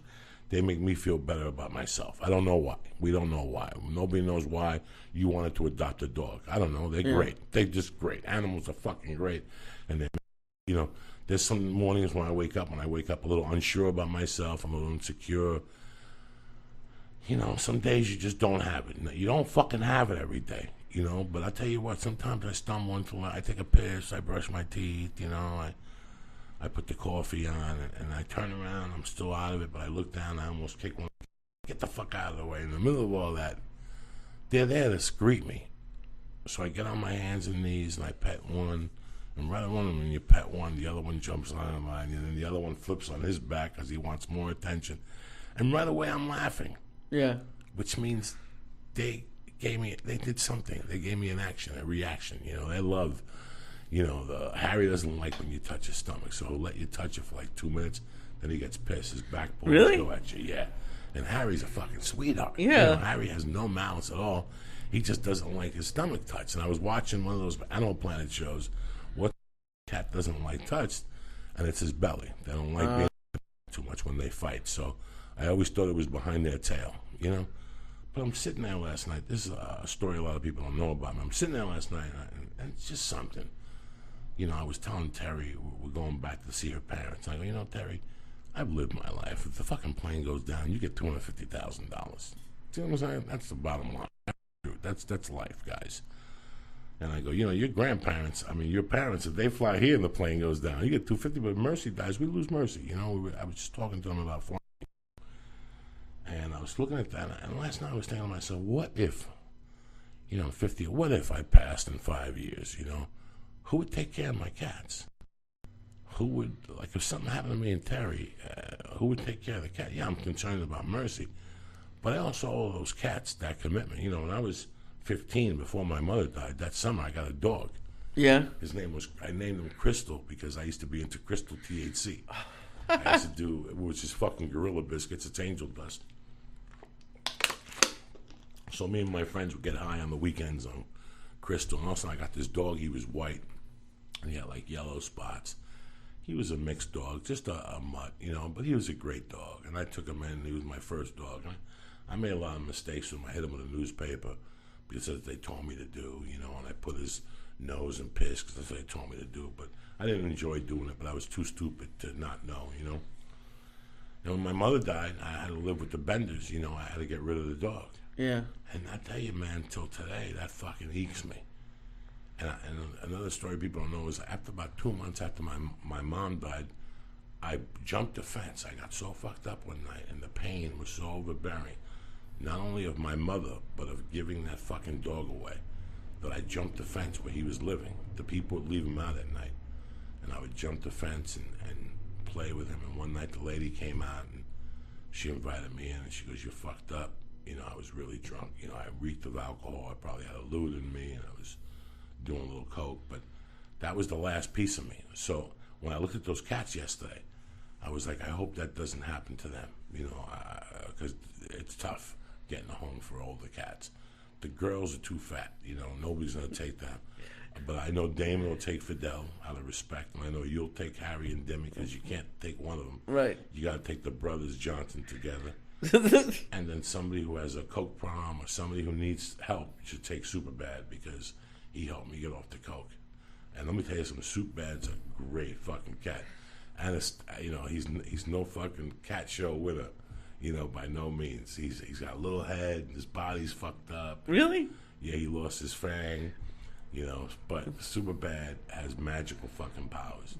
I'm telling you, man, that cat is fucking magical. That cat, listen, I saved his life, and he saved my life, and I'm very, what's the word I'm looking for? I owe him. Yeah. But in his mind, he owes me. Like, we saved, that cat was dead on my bathroom floor. It was the saddest thing ever. And me and my wife fed him oatmeal cookies. That's the only thing he would eat. He didn't even have the power to get up. So I give him water, and he licked the water off my finger, and I take an oatmeal cookie. And finally, he started flipping around, and they would pop his head up. And then one day, he fully got up, and he peed himself in the excitement. I had to wash him. And that cat, I tell you, I had a friend that was into cats. One day, he told me, those cats are very appreciative. You don't know that, but they're very appreciative. They don't forget dick. They go under the bed, and they write everything down. And I know Superbad, like out of all those cats, Superbad's the closest to me. Demi loves his mother. Last night, they were in the shower, and I had to do something. As I was leaving, I went in there, and Demi's in the fucking, Demi's with my wife all the time. And that baby, he's in the room with them. He's meow, meow. The baby chases him now. The baby tells him, get the fuck out of here. She doesn't say get the fuck out of here, but in her language, I'm sure she's telling him to get the fuck out of there. But I thought about those cats. I'm like, what would happen to those cats? I gotta tell you something. I was fucking sad for 5 minutes. Because I wouldn't want them to get abused. I wouldn't want them to go to some home and get killed, like some shelter. Oh. The girls are tough. I can't look. Evie's mean. Nobody would take Evie. Evie's mean. They're mean. Evie's mean. She loves me and she loves Terry and she stays away from the baby. But she's just a different planet. Gray, you could just, if something happens to me, you just get Gray, put her on the stoop. And the Gray takes care of herself. Gray's just in love now. Gray's my girl. Gray sleeps with me. And in the middle of the night, I just reach my hand down and Gray's in a little bundle. And she goes, meow. And she comes over and I grab her and I hold her and I pet her ears and I clean inside her ears and I clean her eyes for her and her nose gets wet. And then she sneezes and she sneezes on my face with a little fucking wet. And then I kiss her and she fucking takes off and I won't see her for 2 fucking days. So it's just amazing, the love that you get for your animals and how you got to worry about them. You got to look at them and go, who's going to take care of them like me after I'm gone, So, Lee, remember, you got Harry and Demi. Fuck yeah. Harry and Demi move right in with you, right into the bedroom. They'll love you. Because if you separate those two, I separated one. I put one in one car and one in the other car. It was a fucking nightmare. Oh, no. Oh, it was a nightmare. Harry loves Demi. Harry loves his brother, even though he bites him and they fight and they fucking attack each other. He loves his fucking brother. It's amazing. Well, I've learned a lot from those goddamn cats, so. That's funny. No, but I don't think, I don't think it's going to happen, hopefully. No, it's not going to happen, but you always got to think. You got to always think of the dark side, the other side, Lee. If you don't, you're foolish. Just for 2 seconds. Yeah. Just to see how it makes you feel, And that's it, motherfuckers. What else you want? You're staring at me going, Joey, what? You just broke my heart with this. No, it's the truth. You got to think of the other side every once in a while. Just every once in a while, think of the other side for 2 minutes, see how you feel, and move yourself back, and what you could do to take that feeling away. Yeah. What can I do? I just asked Lee to take Superbad and fucking Demi if something happens. So that's it. That's all I got for you. That's all you got. How about you? Everything good? Your birthday good? It's great to be 26. I got drunk for the first time in like a year and a half. It was fun. And you had sex. Look at you. You all depleted. It was a happy birthday. And you fucking had a good time from Vegas. You made good rides. I'm proud of you, Lee. Yeah, it was fun. It was a blast. And this week, you're going to go to the gym how many times? I took the day off yesterday, so hopefully at least 5 or 6 times. And you went Saturday? No. Fuck. Holy shit. I was going to go. Remember, I brought my bag to the bar. You're like, well, I'll go to the gym. I'll have some lunch. I was like, no, we get to Vegas. I call him up because I was getting dressed to go to the gym. I go, Jim, You're in fucking Vegas. He shows up at the John Belaya joint with this bag, like he's fucking Chael's son. He's going to the gym. He's showing up with a bag, like he's got fucking syringes in there and fucking scales and whatnot. I go, what's in there? He goes, I got my fucking sneakers, whatever the fuck. And I said, where are you going to go to the gym? You're in Vegas. Go get your dick sucked. Do something. Go play some fucking games. Sure enough, we went and played black. We both went. He's the kiss of death. Yeah. I had the fucking machine by $10, and all of a sudden he sat next to Well, me. you told me to play. He's like a fucking Chinese dude. You ever been winning money, and Chung Kennedy's uncle stands behind you? You lose a bunch of fucking money.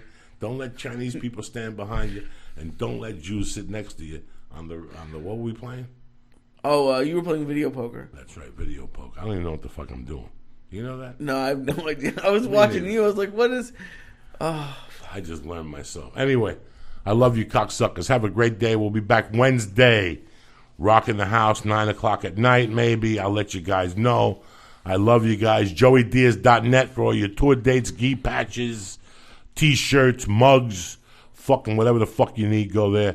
I love you guys. Have a great day. And thank you very much for listening today, all right? Stay safe, stay black, and most important, stay beautiful, cocksuckers. Do you have any dates this week? I got Pioneer, Underground, and Reno. Get your shit together. And next Wednesday, a very special live podcast at the Ice House, 8 o'clock, July the 30th, cocksuckers. Be there or be fucking square. Now that the show's over, don't forget to sign up for your free trial of Hulu Plus. Hulu Plus. Lee, more enthusiastic. Hulu Plus, cocksuckers. I'm very They enthusiastic. got deals, I'm just they got a little this, bit... they got that. They want to... They let you binge on thousands of hit shows anytime, anywhere on your TV, PC, smartphone, or tablet. Support this podcast and get an extended free trial of Hulu Plus when you go to huluplus.com/Joey, or just go to joeydiaz.net and click on the Hulu Plus banner.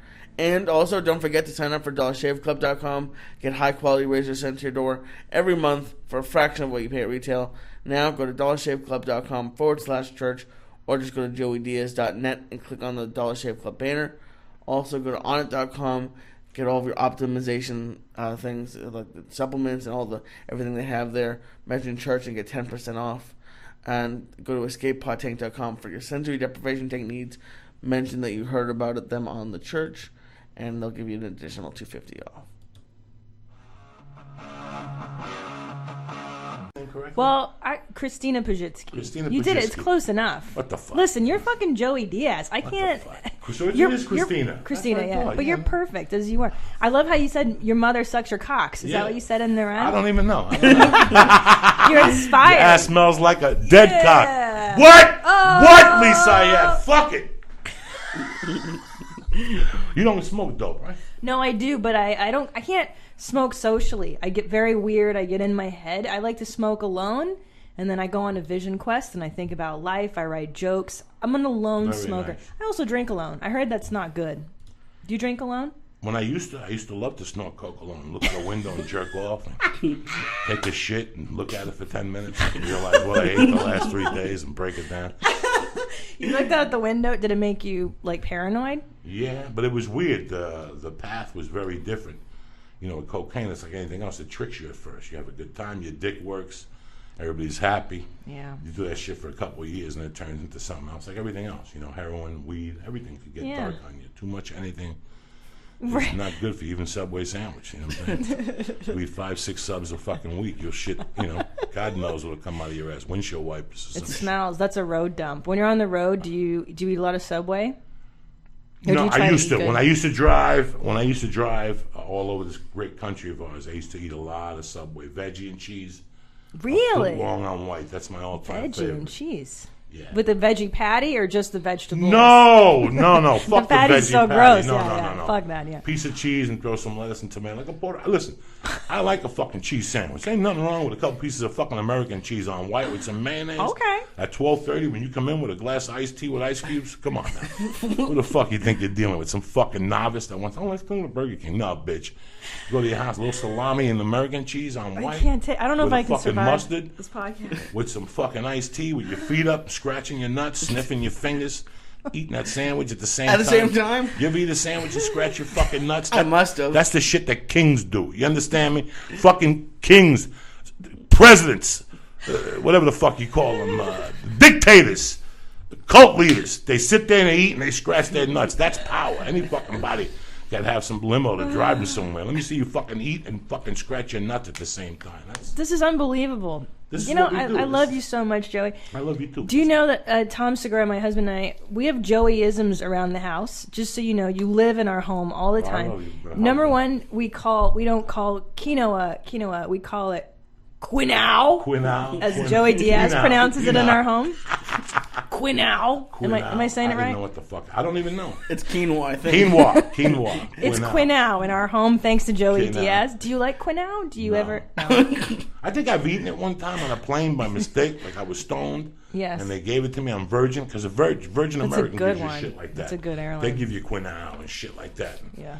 And whatever the fuck it is. So one of the best times I had this year was, honest to God, and there's a tape that I didn't see for months on it, where Tommy goes on Joe's show and he tells him about this plane ride we took in the Burbank airport. And let me tell you something, man. Sometimes I get dark. Like there's some days I just wake up and I see something I don't like, and I'm in my head. You don't fucking see it, but I'm in my head and I'm thinking I'm murdering people and stabbing them. And then I'm standing next to you and I'll be narrating what's going on in my head and I'll see things. And I was saying some stuff to your husband. I could see in his face. He was a little bit fucking scared. Like, he was like, what the fuck did I get myself into? And I know the incident in question. Because that's when that's another Joeyism in our home is whenever somebody gives you an edible, you eat like a fraction of it. Right. And he learned that lesson on that flight. With you. Wasn't that the trip you guys flew in and out together? Like on the way back, you were sitting on the same plane too? No, we had to work together. So we had 4 flights. Oh, I thought that was when you guys met on a different flight, because you ran into him once. Right, a little while after I ran into him, and he was going to Milwaukee, and I was going to Grand Rapids, Michigan. We were both catching connecting flights, and I bumped into him. I gave him an edible. Then the second time we flew together, and we flew on Southwest. We had to go to Portland, Oregon, and on that flight we were fucking gone.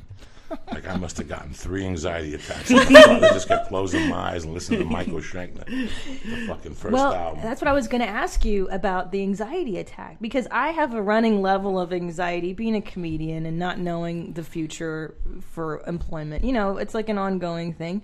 And I was wondering that about you. So is your inner stuff all day anxiety and weird stuff and stabbing people? Does the pot help you with that?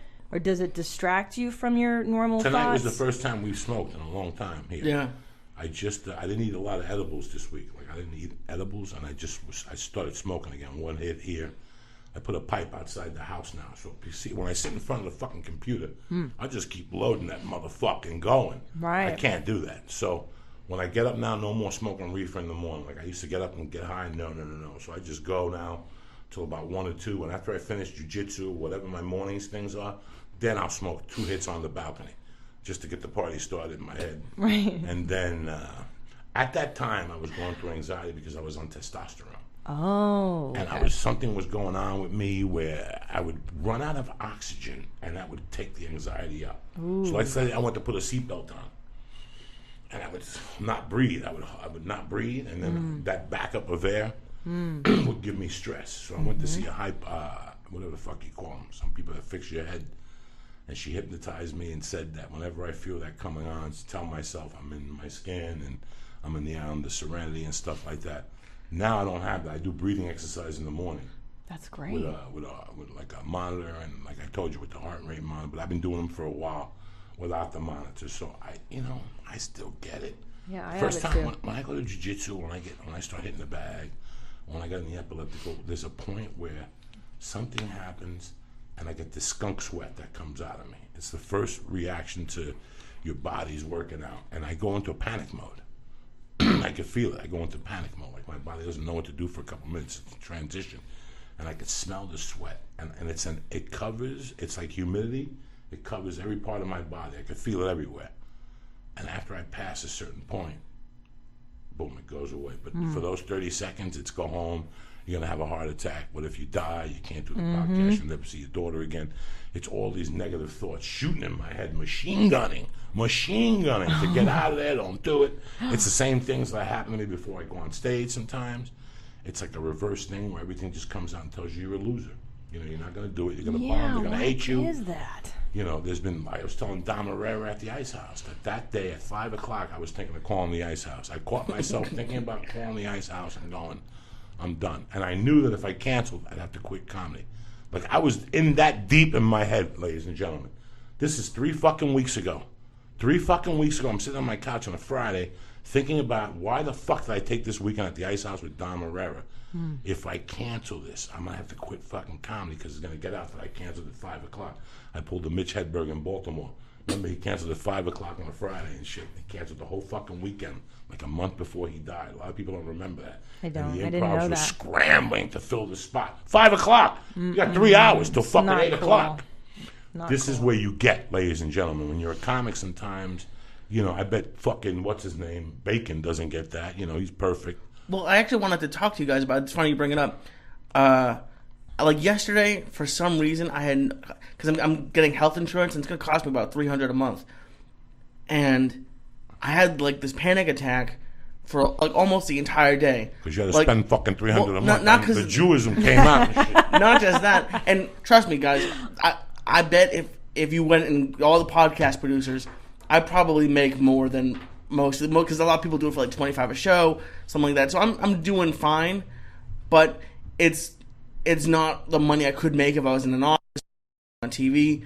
So it's not the money I'm making here isn't enough, but it's just when I got that $300 a month bill, and then like how do you guys, especially when before you were headlining and actually making enough money, how did you 8,000 times not just quit?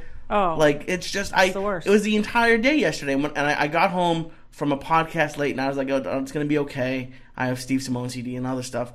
But it's, like, I don't know how when you're making $15 a set, how you survive that. I'll tell you how. Look, everyone talks shit about drugs and alcohol. Sometimes they're a good thing. And Really? That's yes, it to drink? Absolutely. There are some times, 2008, Tom and I got married, and we were living in a one-bedroom apartment in Koreatown. We were just barely feature acts. I mean, we had no money. But you know what we did? We had enough money to go to Trader Joe's every night and buy good food and drink good wine, and we sat around and we ate prosciutto and cheese and got fat and made pecan pies, every night. But for a span of your time, that's just the shit you got to do because you're going to get there. Yeah, and I'm like I said, I'm doing, like, it's not like I'm going to be homeless or anything, but I just started dating this girl, and she's talking about how much money she's going to make in a couple of years because she's going to be a lawyer. And she didn't even say it to be mean to me, but I was just thinking, like, God, a year ago I was making such and such, and now I'm making this, and I'm 1,000 times happier. But, like, for all day yesterday, I was like, I'm going to send out job applications, I'll do the podcast in the morning again. And I can't imagine making $15 at the Comedy Store. Look, we've all heard a lot of your stories, Joey, but it's just... how did you? Because when you were making money at like a car dealership, I'm surprised it took you until right before we met to start thinking about doing that. How do you feel on the second of the month? Me? Tell the audience how you feel on the second of the month when you're a feature act. Oh my God. And they don't book features till a week or two before. Yeah. So it takes this courage. Yeah. Is it a courage? Balls, courage, lunacy. Almost, it's risk taking to the point of insanity. Like you're just, but the alternative is worse. The alternative is I go back to law school. I dropped out of law school after 2 weeks to be a comic. Oh, wow. So the alternative is I've been fired from 22 jobs. I was fired from or quit 22 jobs in 4 years before I became a comedian. I didn't have any other options. I fucking blew them all, dude. This is it. What else? What's Joey Diaz going to do for a living besides be a comedian or an actor? Like, seriously, like our digital footprint now, you can't fucking go work in an office. People, hearing you say all this crazy shit on podcasts and your albums, no way. This is it. It's amazing how you feel on the second of the month. He's back to the second. Tell me. It's just the scariest fucking thing. Because you just paid rent. You just made rent. Yeah. You probably have 3 or 4, maybe $100 gigs that you have to drive on the books. Your rent is $350. You have to pay, let's say, $500 for miscellaneous grocery. In my case, I had child support, a coke habit. So I cut out the building. I would live on people's couches so I could snort coke. I gave up my privacy to snort coke. But back to that question, how you feel in the second. You have to wake up. It's just amazing how you think of your bills and you get scared. Yeah. Yeah. For about course. 6 minutes. Yeah. You get scared, and you tell yourself, okay, so I could borrow. I got my mom, I got my Uncle Tony, this guy will lend me money. It'll be okay. But then any normal human being would go, you know what, I'm going to go look for a job. That's the question. When you say that to yourself, I'm going to go look for a job, what do you tell yourself to make yourself believe that this month is going to pan out? What did you used to tell yourself? What would you tell yourself on the fucking 8th? When you just got to fucking listen. And people, this is what you don't understand. We have a budget as a comedian. We have a set budget. If you have a flat and you got to buy a tire for $79, there goes your fucking budget. You're done. It's like an American family today. An American family has 2 children. Okay, I don't know what the cost is of raising 2 children, but the average, what's the average American fucking household income for us, for poor people? Maybe 60, 70, 2 fucking parents that have high school educations. What do they make in this economy? Probably not even that much. No. Okay, like maybe it's 50 between both of them. They're working at least 50 and overtime, and the man's got to be working overtime. He might have to drive a limo on Saturday and then fucking paint the house on Sunday, and the wife has to take care of the 2 kids and have a fucking job. You know, on my block there's a Mexican daycare, which means that we don't close. Yeah. We don't close. There's times I'm fucking coming home at 1 from a gig, and I see a fucking mom in a car in a Mexican minivan, beat up, and I see the dad with 2 girls walking out of a fucking apartment building at 1 in the morning. What do you think I feel like? What do you think it feels like for him to have to drive home now? You got to assume the guy probably lives an hour away, 40, 30 minutes away. It's 1:30. He's going to get home, put the girls down. Got to do it all over again tomorrow morning. Drop these fucking kids off again. Probably like What's 6. Daycare? Yeah. What's fucking daycare cost all day? You know, A fortune. you can't. But back to this thing. What do you tell yourself as a comic? I would think of my bills, and for a minute I would go, well, maybe I'll sell coke. I could always rob this guy. But then somebody could go, listen to yourself, Joey. It's going to be fine. And that's when I would believe in God.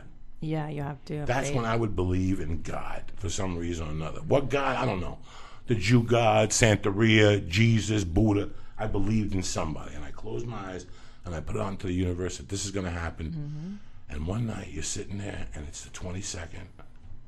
Rent is due on the 1st. It always fucking is. You're saying $400. And it's the 22nd. And you're sitting there and you probably got $200 in a drawer in a sock. But you want to suck some pussy this weekend. You know, you want to do some blow. You want to buy some weed. You know, so you take a chance. You take that $200 and go, fuck it. I'm rolling. I'm rolling. I'm going to Vegas. In my mind, that's going to Vegas. I'm going to go to the Comedy Store and have a good time. And you know what? If you believe enough that Monday, the phone will ring. It'll be the Improv with a feature spot for $500. And okay, you only get to keep $100 after rent. But it's like Mick Jagger said, you can't always get what you want, but you get what you fucking need. Yeah. And I did that for damn 14, 15 years. Because when I got the longest yard, all I did was that money was pay back. The money I had borrowed from Christine, $20,000 over the years, the attorneys. I got a chunk of money, but I paid shit out. And there was, by the 17th week, people were reaching out already. Like the creditors were, you know, he's getting a fucking check. Yeah. So thank God, as that movie was ending, they were already grabbing me, you know. What did you do on the second? It's very Right. Well, that's funny you say that. You start to have faith. You start to go, dear God. I prayed a lot. I would lay in bed and pray and have anxiety and smoke pot to calm myself the fuck down. And then also, I'll tell you what, man. When your back is against the wall, you do shit you normally wouldn't do. Yeah. You suddenly get the courage to call people you never did before. I mean, I was calling every motherfucker in the Midwest. People didn't know who the fuck I was. I was like, my name's Christina Pajitsky. I'm on Chelsea lately, or I've been on Road Rules, whatever the fuck my credits are. Give me work. Oh, I don't know you. That's okay. You're gonna know me. You're gonna know me. Get to know me now, because in a few years I'm gonna be a headliner. Get to know me. And I just made calls, and I fucking hustled, and it was full of anxiety, and it's hard. It's not. You know, this Oprah shit where she preaches like, you just follow your dreams. Like, people forget there's a few years gap and a bridge before the dream comes in. And when you go to the supermarket, you can't tell them, listen, I'm at that bridge gap. Let me catch you in 4 years. I don't give a fuck about your dreams. Yeah. And nobody talks about that span that you're talking about, Right. the second. Nobody talks about laying in bed panicking. That's what it was last night. I was like, what the fuck is going to happen? But, yeah, it's just because like, it must be why so many people go back to jail. Like if like Miss Pat and like other drug, like when you were making money as not a drug dealer, like when you get out and you have to work at like a McDonald's after a week and you get $100 check, like how do you like how do you expect them not to do it? When I got out of jail, I still saw blow. I went, listen, when you get in the halfway house, let's say you're leaving, right? Let's say you're getting ready to leave and they go, where you going? I'm going to Pazinski's house to work. Okay. Give me your phone number. So you have to write down a number. I fucked them up. I got a pager. I have questions for you about I got prison. a fucking pager. Yeah. So if they called me, it would be a pager. And then I call something. They go, where are you? I'm at You Christine fucking lie, Pazinski's right? house. Yeah, you don't have to. And they go, okay, where's Christine Pazinski's house? 666 Suck My Dick Street. And they go, okay, all right, bye, click, and that's it. I could be at least cutting a pound of coke, and they wouldn't know it. That's why the system is loose. Those are the holes in the system. They stopped furloughs and shit after some guy in Boston killed somebody. Oof. That year before Clinton, I think after Clinton, there was a president that was his sting to stop the furlough. I don't know what happened, so there's no more furloughs, but to make a long story short, they didn't know where I was. I could be robbing a fucking bank and going back to fucking... And what year is this that they did it that way? This or is do they 89, still? 90. I got sentenced in 88. In fact, I got sentenced August 15th, 1988. Your anniversary's coming up. Yeah. So I got sentenced, and then those... When I got out, I probably got out in February of 89 or something. So how much time did you do total? 8 months. Damn. Something And like where did you do your time? In Colorado, at a place called... First, I went to Boulder County Jail.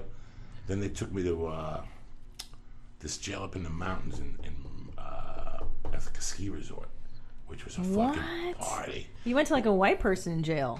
No. But this is when you're waiting to go to... you're still in the county system. Oh, I see. You're waiting okay. to go to the prison system. The beds are overcrowded, so you have to go to... Boulder was packed, so they sent me to Summit County Jail. You could give the guards money at night. They go to A&P for you, bring you back potato chips. The TV stayed on until 3. You put your feet up, eat your little wise potato chips.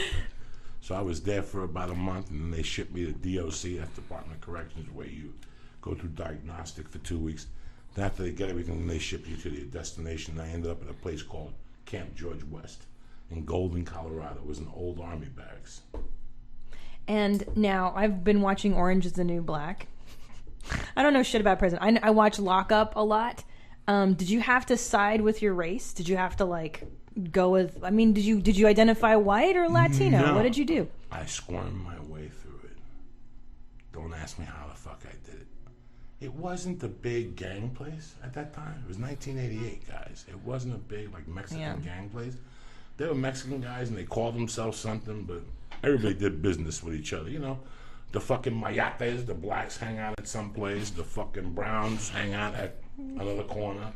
The Peckerwoods, as they call white people. The Pecker Boys? Peckerwoods. Oh, Peckerwoods. Yes, I've Peckerwoods heard is what this. they call Yes. white people in Sure, prison. Sure. Jews, there's like 3 of them. And they sit under a tree. Negotiating and shit. Negotiating. And then you have white, Peckerwoods, white, and then you have, Mexicans, you have the whatever, and then you have a couple of Aryan guys. But they were very cool. We had a guy named Tramp that was a motorcycle guy that was in there for murder. And he was a big Aryan guy, but he got along with the black guys. You have to get along that's great. Now we're all in this fucking thing together, Yeah, and do you think it? I mean, obviously it's changed since then. Like, I don't know if you know. Changed a lot. The system has changed. You could smoke in any of those places. You can't smoke no more. So as soon as you go to That's prison, fucked up. you're smoking. Is there I don't know about prison. I'm not sure about prison, but I'm sure about the county jail systems. You cannot smoke in county jails. I know you cannot smoke in Boulder. And in Boulder, they used to give you free cigarettes. They would give you the grouping or the top, whatever, the ones that you roll yourself for the hippies. Wait, so how did you get drugs in prison? Like, did someone put up their butt and sneak it in, or how do they get drugs in There's all prison? different ways. Like at the place where I was in, the chick would stick a balloon with heroin or crank in her mouth, and when she would make out with the guy, he would swallow it. And then they'd all wait for 3 days until he shit it out, and then they'd take it out of this shit, and they'd shoot it. Well, did you hear about the guy who just got caught at LAX? No. It was a gay porn star. He was here for he was stupid. He was here for 3 days with no luggage. So when he was flying back to, I think it was Australia or London, it was a Virgin flight, he was acting all fidgety, and he ended up having half a pound of meth in his asshole. In 3 different balloons. There's got to be a better way. Right, Joey? There's a better way to smuggle meth than putting it in your asshole. Federal Express. I say it once, I say it again. People do it every fucking day. Right. Federal Express, UPS. They're not looking. Shit. Meth, fuck no. Send it to a fake address. You know, the way you send that shit is to Lee's house under a different name. Right. Yeah. You know, and you do it just right. So I would send it to Lee's house under Joe Banana's name. And Lee would take it in and then put it on. The cops are still going to go to your house on watch. Oh, okay. They know it's in there. So they'll go to your house on watch to see if you keep it. Yeah, if you take it and then just put it in the garbage and watch the garbage for an hour or two, make sure no little kids go over there. And then when everybody disappears, go back and grab it. And now you know for sure. Sorry, say this part again. So the cops watch you. Let's and say if they know there's meth. if they see it in the package. This shit that comes to my house every fucking day that belongs to somebody else who lived there before. You understand me? So the sender's sending it from somewhere else. Right. And the guy at Lee's house is Pete Holmes. I'm just using the name. Pete Holmes. He's a porno guy, right? In the 70s? Yeah. Pete Holmes. Boom. Fucking Lee Syatt's house. So I don't accept the package. You don't accept it. You don't even know that. It just comes. You get home from work and it's sitting in front of your house. Gotcha. And you look at it with the rest of your luggage and you don't know. You walk in, leave it on the table for a little while, just in case the cops are outside. Gotcha. Oh, and then put it on your thing. You know how when you put mail back on your thing, leave it up there for a few hours. If the cops don't come get it, now you know you got yourself 3 pounds of fucking meth or whatever the fuck they UPS and all that other shit's probably scarier. You know, there's got to be dogs at these fucking places. Got to be dogs at these fucking places. I'm just, you know. That's why when I went home after the first year of working with you, you gave me a couple edibles, and you said just pack it, and I got too scared to put it in the X-ray on with the check bags, so I had it in my backpack. But now they're doing second TSA checks, they'll bring a little cart to the front. There's a fuck. Oh, I was so scared. Already popped by the time no, what? See, I didn't pop anything. I popped that motherfucker on the. Listen, when I go through, when I was in San Jose, what's his name? Gave me a Chiba Chew. Butch gave me a 70 milligram Chiba Chew, and I put it in my pocket. And when I got up the next morning, I was cleaning out my pants. I put my shorts on. It was in there, and I just put it in my pocket. At the fucking airport, the security line, I realized I got a Chiba Chew in my pocket. I just put it in the thing. Just next to my shoes with the fucking phone in the shoes, and I wait for it to go by, and I took my Chiba Chew and blasted it when I ate breakfast. Now, I also heard, I knew a girl that would put weed in her cooch, not in her cooch, feel like under underwear, right under your cooch. That's a good place to put it. Like, there's a pocket sometimes in women's underwear, and that's a really good place. That's a great place to put it. Yeah, because who's going to really search your... you take a little blood, and you put it on there, so even if they do take your pants off, you know what I'm saying? You put a little fucking blood in that snatch, and that shit is good to go. Ain't nobody going to touch that little wounded bat. You know there you go. Now, I also have another question. White lightning. Did you ever drink any prison hooch? No. White lightning or pruno, as they call it? A couple guys made it, but no. I don't see you drinking that. I did heroin in prison. I did crack, like meth, 2 or 3 times with this white dude, Clark, from Philadelphia. Tatted up, big motherfucker, tough. Not muscle. He was big, he was muscular at one time, but when I met him, he was 34. I had to be 28, and he dug me. He was from Philly, he had freckles and shit. He was Irish, and his chick would come in. That's who would shit the meth out. So I would walk by his room and see him and his cronies, waiting for the meth, this is the end of the world. But I was slick. I used to, visitation is Saturdays and Sundays. I didn't want visitation on Sunday. I wanted to get my dick sucked. So I took visitation on Mondays and Tuesdays. So I had this huge room all to myself. And I'd make my girlfriend come in with a skirt with no undies on. So I could eat that fucking monkey right there at the visitation table. And I would sit under the window. So there would be a guard outside your door with a window. So I would make her sit on my face and look out the window to make sure the guard wasn't looking. Who the fuck you think you're dealing with, Lisa? Yeah. That's Mondays crazy. and Tuesdays, she was allowed to bring food. So they would go through the food and see what was in there, and then they'd give it to me. And then there was a Crip kid. There was a badass Crip. His name was Torrey Piles. And I became friends with him. I loved him. I was also in prison with the Kersey sisters from the 80s. They won the Olympics and shit. The Kersey Joyner. Really? She had a brother. I was locked up with him. He was a big motherfucker, too. I still remember his face. I still remember a lot of those guys. I got a lot of good laughs in there. I was scared when I went in there. Not physically scared, but inside of you have to have doubts and you have to have a little fear. If not, you're not fucking normal. Yeah. Everybody goes, I wasn't scared, whatever. I had a little bit of fear. but I didn't show it. Yeah. You know, I was really good at not showing it, so I did okay. But I had a lot better time than I thought I was going to have, is what I'm trying to say. I really did. That's so interesting, because I think that's my greatest fear, is going to prison. I'm very afraid of that. And being alone and with your thoughts. And also, do the prison guards mess with you? They're assholes, right? Like, they're out to get you kind of stuff. It's a psychological beatdown. Prison is not... You know, only in the movies where they put Lee in a fucking thing with murders. You know what I'm saying? Right. In real life, you get categorized. They're not going to put white-collar crime with fucking Crips and gang fucking bangers. You know, I was a kidnapper. I got accused of kidnapping, and I pleaded to second-degree burglary and accessory to a felony.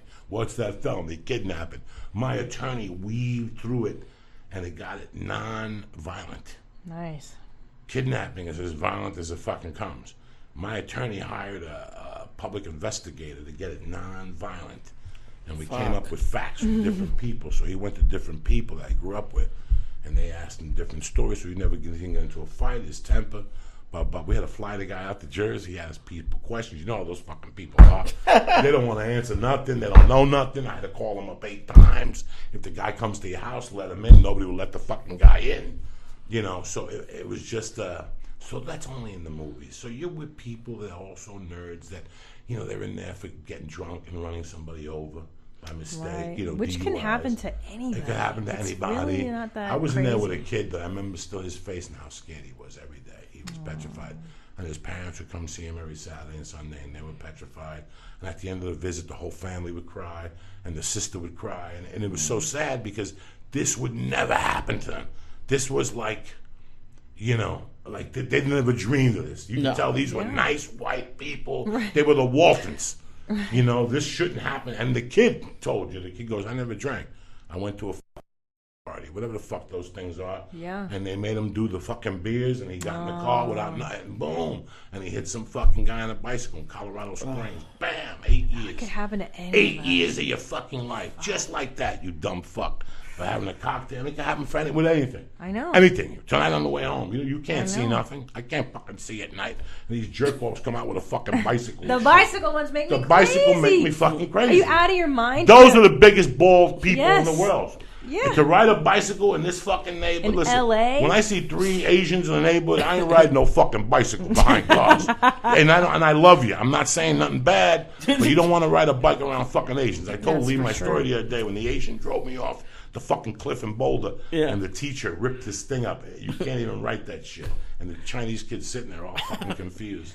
So why is that your biggest fear, prison? You're a nice person. Oh, I won't go to prison. I have my stepfather. My mother remarried to a man that was a criminal, and you know, we got a lot of money real quick, and then all the money disappeared. By my senior year in high school, the IRS took it away. I think it scares me to think, because I'll get like pounded and stuff. Like I'm just afraid of getting beaten up. Like you didn't see fights or anything. Like those people aren't psychos that beat the shit out of each other for no reason. That kind of stuff scares me. You know what? I got into a couple fights, you know, and I got beat up one time. I didn't get beat up, but I got put in an uncompromising position, and we broke it up. And me and the guy were friends. It was just a misunderstanding. He had a bad temper. I had a bad temper. I stepped on a chair, and he pushed me. You know, you follow me? So as I went to dive for him, there was a counter there, and I slipped, and he had me against the counter. He could have hit me. I had his shoulders, but it didn't. So in my world, he still could have beat the fuck out of me. You follow me? So I got the same biker that I shit in his box and put in his drawer. Yeah. I finally got him one day in the weightlifting room. I got this guy. I got this fucking guy. You know, you hit him with a weight or something? No, I grabbed him by his hair. That's why if I was a man, I would never have long hair.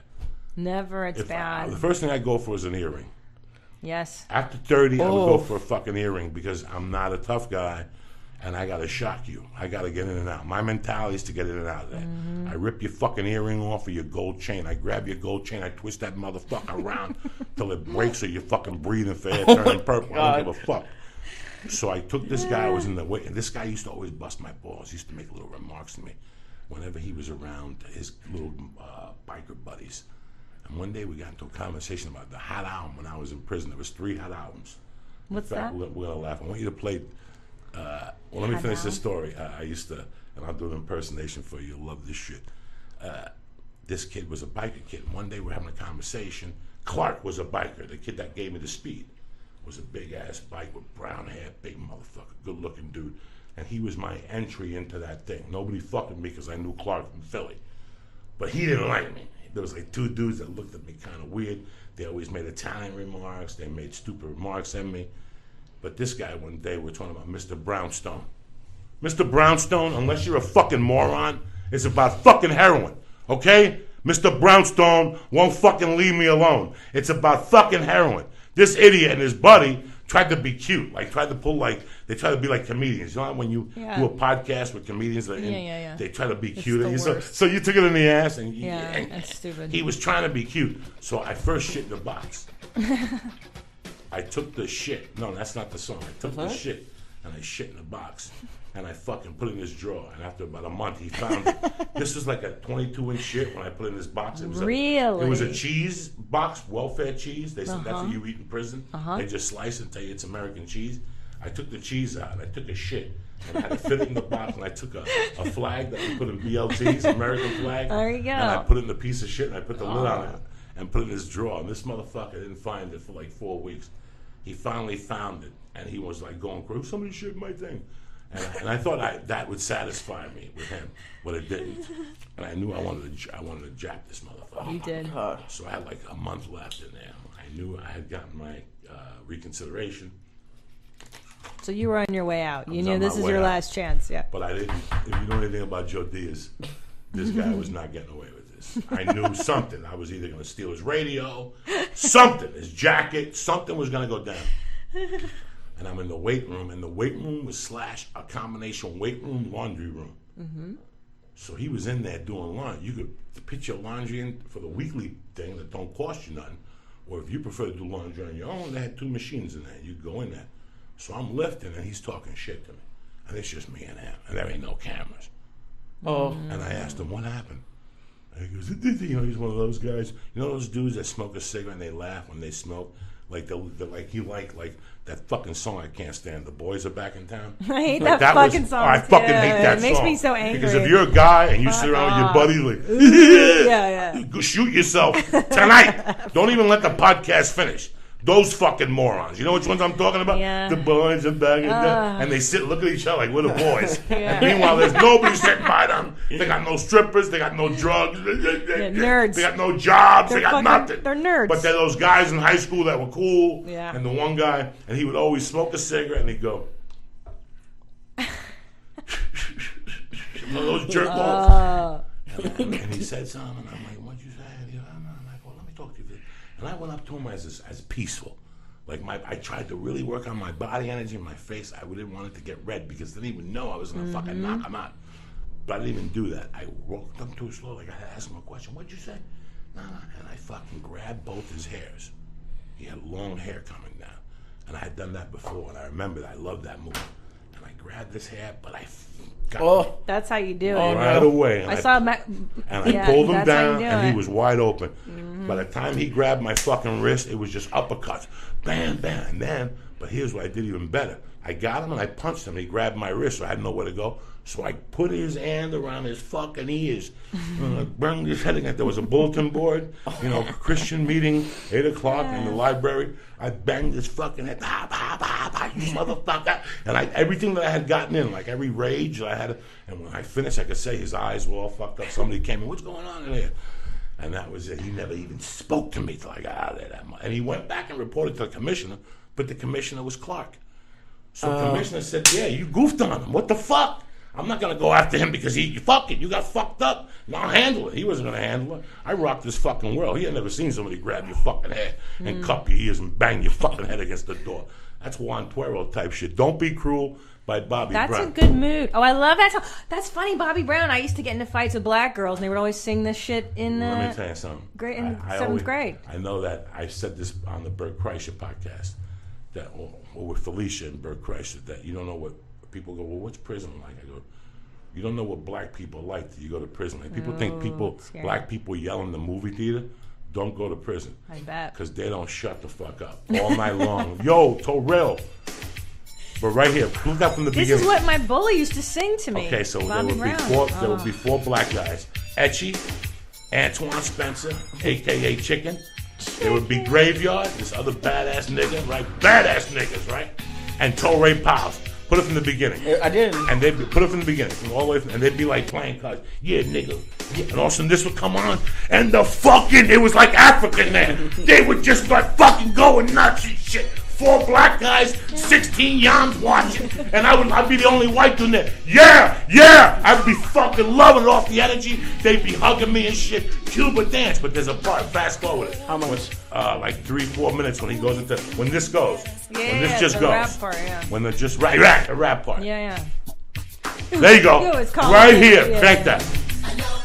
They would lose their minds. There was never the love that I've never been found. I gave you my mind, but a true love affair you could never find. Oh shit! But there's a guy like out there that won't say no. Yeah. And I want you, Jackie. What? And the fucking yams would just be going crazy. And I would sit there and go, to be with me, Bobby B, or with a bad attitude, I can't compete. Now you know my name. Now you know my game. You want to be with me? You going to be the same? What?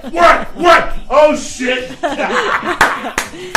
Oh, shit. So good. Can I tell you, when I was in public school fighting with black girls, this album came out that same year. 88, and I was in 7th grade. My God. And she would sing every little step. This bitch, Rosina Johnson, who used to fuck me up. And what I learned from the Mexican girls, that hair move that you're talking about, that's what the Cholas did. I grew up here in the San Fernando Valley. Money move. And I would watch the Cholas. They pull some girls. I saw them pull a fucking braid clear off a girl's scalp. That's how you do it. You fucking wrap it, and then you pull the bitch's head down, and then you punch her head. That's how you do it. Now, I didn't do that. I just defended myself. I tried to fight this black bitch, but she was big, dude. She was way bigger than me, and she would punch me in the stomach. And I could just, I just flailed. I just swung. But they're brutal, dude. She was brutal. Now, to get back to Christina's question. Go ahead. When we got to talking about being on the podcast, Christina asked me if I said the word nigger and got away with it. And we discussed it. Yes. So, did you see how excited I got when I said nigger? You did. There ain't a black person in America that's insulted right now. That's right. Because they know. I'm not lying. When '88, when this album came out, and Bobby Brown, before that part, there's a part where it's not him singing, and they're just going nuts. I never saw that. It was like, when you see the Zulus going up and down like that, that's what it was, only 200 years later. Or whatever the fuck the Zulus. I'm sure you already have like 5 tweets, though, from angry white people. Fuck them. Right away they want to say my dick, all right? If black people don't get mad, mind your fucking business. If you like black people so much, go suck a black cock. How's that, cocksuckers? Put that in your fucking stupid fucking activist sensitivity fucking act. You dumb fucks. I love black people. And the reason why I said that, to answer Christine's question, we talked about it's not what you say, it's how you say it, ladies and gentlemen. I didn't say nothing bad about them. They know. They would jump up. Graveyard had a big afro, and he would jump up and down with a big chest to be with me, but he would look like he was like the Zulu guy. It was tremendous. It was a tremendous experience. Yeah, and I talk about getting into fights with this girl Rosina on stage all the time, and black people love it the most. They come up to me after, and they're like, "Girl, you crazy? I love it." Like, they love that shit. They love that shit. They know it. Yeah, it's funny because the N-bomb, people are so sensitive Very about sensitive. the word. But you're right. It is context, and I don't think that you and I, there's no hate behind your story. When I told you why I got away with it, what did I say to you? Tell them. Because you've no hate in your heart about it. I said, because I'm a nigga. Oh, because that too. I got no hate in my heart, and I'm a fucking nigga myself. So they know it. You know it at home. If you're black, you're watching me going, yeah, you got problems. You got problems, dog. So what's up, Lisa? I can see your eyes are starting to close.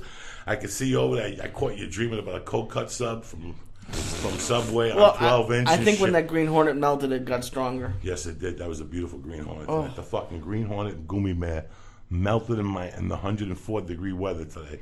Oh, shit. I ate one when I went to meet my wife for coffee, and the other one melted. I get in the car, it's liquid. I'm like, oh, Lee's going to be pissed. It's Wednesday night. I went home. My wife put it in the freezer for Uncle Joey. Nice. That shit tripled in intensity. Nice. I'm fucking high, too. Oh, no, to the I wish guilt, I'd have to try. That's right down the street. But it's funny you said, when you're talking about anyone could, hit somebody when they're drunk. I got drunk for the first time last week, and luckily I walked to the bar. But I used to... You have to. You got mad at me once when people thought I was driving drunk. Oh, my God. I called you fucking yelling and screaming. And I wasn't. But, And like I drove a couple times drunk, and driving high gets a little bit nerve wracking, but that's terrible driving. It's drunk. a paranoia. I don't like driving high either. That's why I'm on the bicycle tonight. No, you're not. Yes, I am. I'm going to Ha. What do I need? The Ha is 3 blocks away. What the fuck am I need a car for? Are you in there tonight? Yeah, after I'm gonna this? do a set. Yeah. Why not? Yeah. I'm going to go do a set, go home. I got to go swimming tomorrow with the baby. That's adorable. 10 o'clock. Then I'm going to go to Jiu-Jitsu at 12:30. And then I'm going to fucking smoke dope and watch Marin. Hey-o. And then the car picks me up at 8. I'm shooting a fucking Reno like a doctor. Okay. Fuck him. Okay. That's exciting, your Marin episode. So what's that? Have you talked about that a lot already? I don't want to reiterate. No, we haven't. I mean, you said you were on it, but then you obviously can't tell the story yet. No, I don't want to tell a storyline. Then they'd say, you're a spoiler alert motherfucker. You know just make sure you watch it. Tomorrow night at 7 fucking o'clock. On 10 o'clock IFC. Pacific, whatever. On IFC. I was very fortunate. You know, he had me on the podcast, and the executive producer heard it and said, I want to write something for you, do your thing, and they booked me. Oh, it's He so was very great. real, and it was great because it was a fellow comedian that came through from A to Z.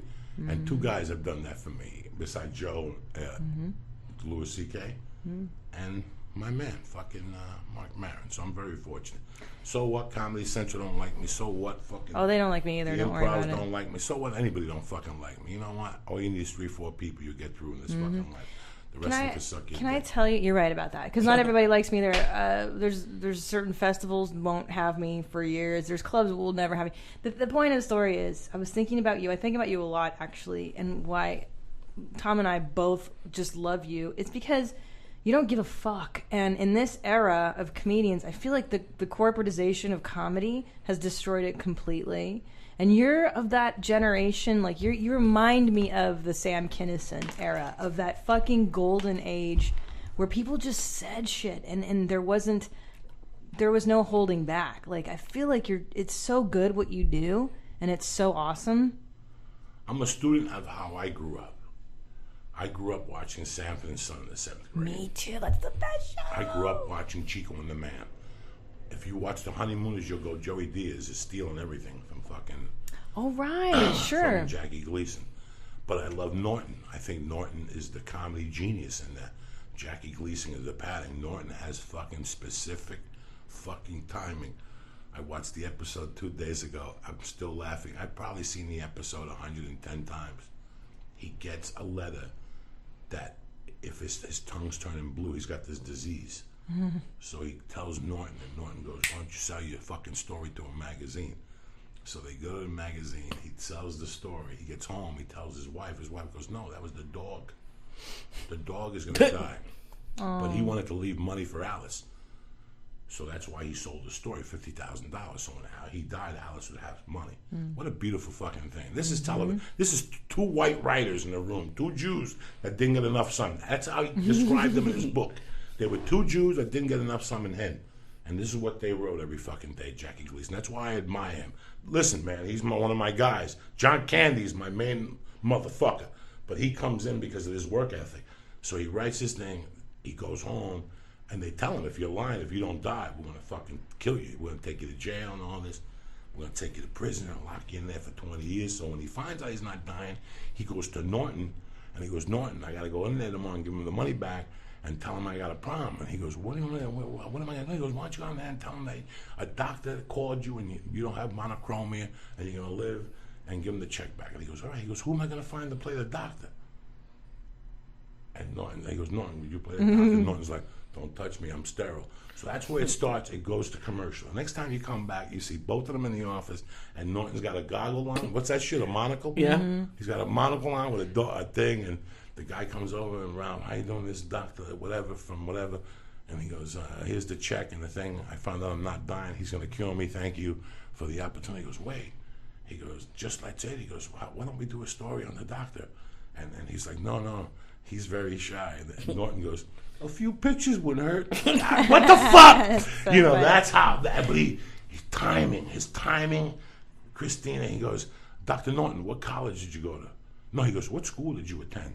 And Norton looks at Ralph and he goes, PS 86, Oyster Bay. And he goes, no, what medical school? Right? Yeah. What fucking medical school? And Ralph goes, Oxford. He goes, in England? And Norton goes, oh, is that where it is? I mean, that's little fucking nudges that So that's what I grew up watching, Christine. So that's my mindset. I also grew up that you're a man. I grew up watching men. I grew up watching the Jerry Lewis roast, whatever, the Dean Martin roast. That's the where shit, you were allowed man. to drink. Yeah. Where you were roasting people and getting fucked up. Fucked up. Dean Martin would get fucked up. Okay, these were men, and they acted like men. And it was a different thing. You know, it was just a different brotherhood. It was one for all. These guys did everything together. I feel now we're against each other. Oh, I feel that's now that even interesting. when you see these comedians, you know they don't fucking like you. No, I What do you hate think? I'm a that. fucking idiot. I know when somebody likes me. I know when somebody don't like me. I know when you're eyeballing me. I know when you're giving me the fucking evil eye. You know, I ain't that fucking retarded. You know, Well, because it's all business. I think everybody's so involved in the business that they've forgotten what the fun of it is. Just to go to the club, let your dick hang out, try new jokes, fuck with each other in the back of the room. That's what it is to be a comic. And you know what really kills me? What you're saying about this old school drinking, smoking. I grew up watching Johnny Carson, who's the fucking G.O.D. of the Tonight Show, not this pussy dog shit Fallon. who's not even a fucking comic. Are you kidding me? This guy? But he does a good job. I know, but I can't watch. He's doing a good job I can't for watch. 2014. I can't watch. It's not the shit we grew That's up on. right, and that's when why I can't. fucking- I can't. When Carson, fucking man. Joan Can't do Rivers it. was hosting Oh, I one day, love her. and fucking Vanity was there. The chick Vanity, and she was dating Oh, Prince. yeah, I She love was dating fucking Prince, love and Joan was ripping into her on national television. how you doing? Like, you know, you dating Prince. You know, he makes Michael Jackson look like a green beret. I mean, she was going off on him. You know, and Freddie Prince was going to take over Johnny Carson, a Puerto Rican. If Freddie Prince wouldn't have shot himself, he would have taken off for Johnny Carson. that'd be cool. History would have been completely fucking different. Nobody remembers that shit. Then Jay Leno came in. I remember when He Jay used to ruined it. host. They hate it. And when he hosted, but listen, that's what it became. When it was, listen, you could meet people, like you meet people, but they're not your friends. Right. I mean, I met LL Cool J. I worked with LL Cool J for 2 fucking days. We laughed from bell to bell both days. I didn't go up to him and take his number. He didn't take mine. I shook his hand, and I went my way, and he went his fucking way. When you watch The Tonight Show with, what's his name? Carson. It was like he had a relationship. Yeah. Everybody that came on. Now sometimes you watch Leno, you're like, who's this fucking 18-year-old girl? Carson would never put that bitch on. Well, how long? Carson did it for a while, right? Didn't he do it for like decades? Carson would You never know- put that woman on. And I watched it. There's a great documentary about Johnny Carson on Netflix. I highly Yeah, I've advise seen that. it. This motherfucker was on TV from the beginning of television. Like literally, they invented TV in his small town, and I forget where he's from, in the Somewhere middle in the of Midwest, nowhere. yeah. Yeah, Nebraska. Yes, Really? I think I don't so. know, look it up. He's from the town. I think so. Yeah, and he's like, I'm gonna go on this thing called television, and then he comes to LA and he gets on the Tonight Show. They give him his show, so he's way back in the day. This motherfucker started, and yeah, I know what you're saying. There was a genuineness, I think, to Iowa. people, Iowa, because there wasn't a lot to gain from other people like there is now. Maybe, I don't know. Maybe there's. It just seemed like it was a more genuine thing, a genuine time or something. When I got off the blow, the mission statement of my recovery in the back of my head, I'm not talking to you people like an AA guy. I'm talking to you people how I looked at my recovery was the most important thing in my recovery was getting my manhood back. That cocaine, I had a dick and I had a cock and I would still smack in the face, but I didn't have my manhood. I didn't have the balls to tell somebody no.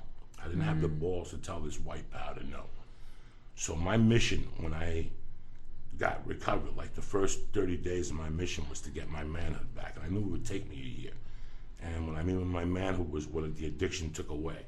The shit I ate in Hollywood because I was scared that they wouldn't book me again, or I was scared that I would go to jail and not be able to do my little precious cocaine. When I took that away, my manhood came back. Who I was when I was 12 and 13, when I was fucking nuts. Do you understand me? When Bruce Lee died, the anger I had in my fucking heart was tremendous. Do you understand me? And then my mother died, so this built up. But I went back to cocoa. I went back to just cocoa, the regular cocoa. That's what I wanted to go back to. And this is why I know good things have happened to me since 2007. I got married, I had a child. But most important, I got my balls back. I don't give a fuck about work anymore. I don't give a fuck about your TV projects. I don't give a fuck about anything. Number one, you better talk to me like a man and respect me like a man, and I'll respect you the same. And I'm gonna fucking own up to it. And that's the number one problem that you're trying to describe. You don't know what to put your men on. We're dealing with a bunch of fucking cunts. We're dealing with guys that are fucking pussies. Yeah, and I you agree. people at home should be ashamed of yourself because you buy into this. You buy into these fake people. Yeah. They're fucking fake. 80% of those people are fake. When you hear them talking, it's something somebody else heard, and they're just saying it to be cooler than the next guy. So you go, oh my God, he really likes puppies. This guy, which give his fucking girlfriend chlamydia up your fucking ass. But you're at home thinking, oh my God, he's so sweet. You fucking jerk offs. Half of these fucking people that you see, and that's what we're missing. We're missing that manhood. We're missing that manhood. I could fucking, on this hand, I could tell you, yeah, there's 1,000 comics. And, yeah, oh my God, he's so. There's 5 fucking men out there doing comedy. Men. The rest of them are fucking children fucking around. But there's men.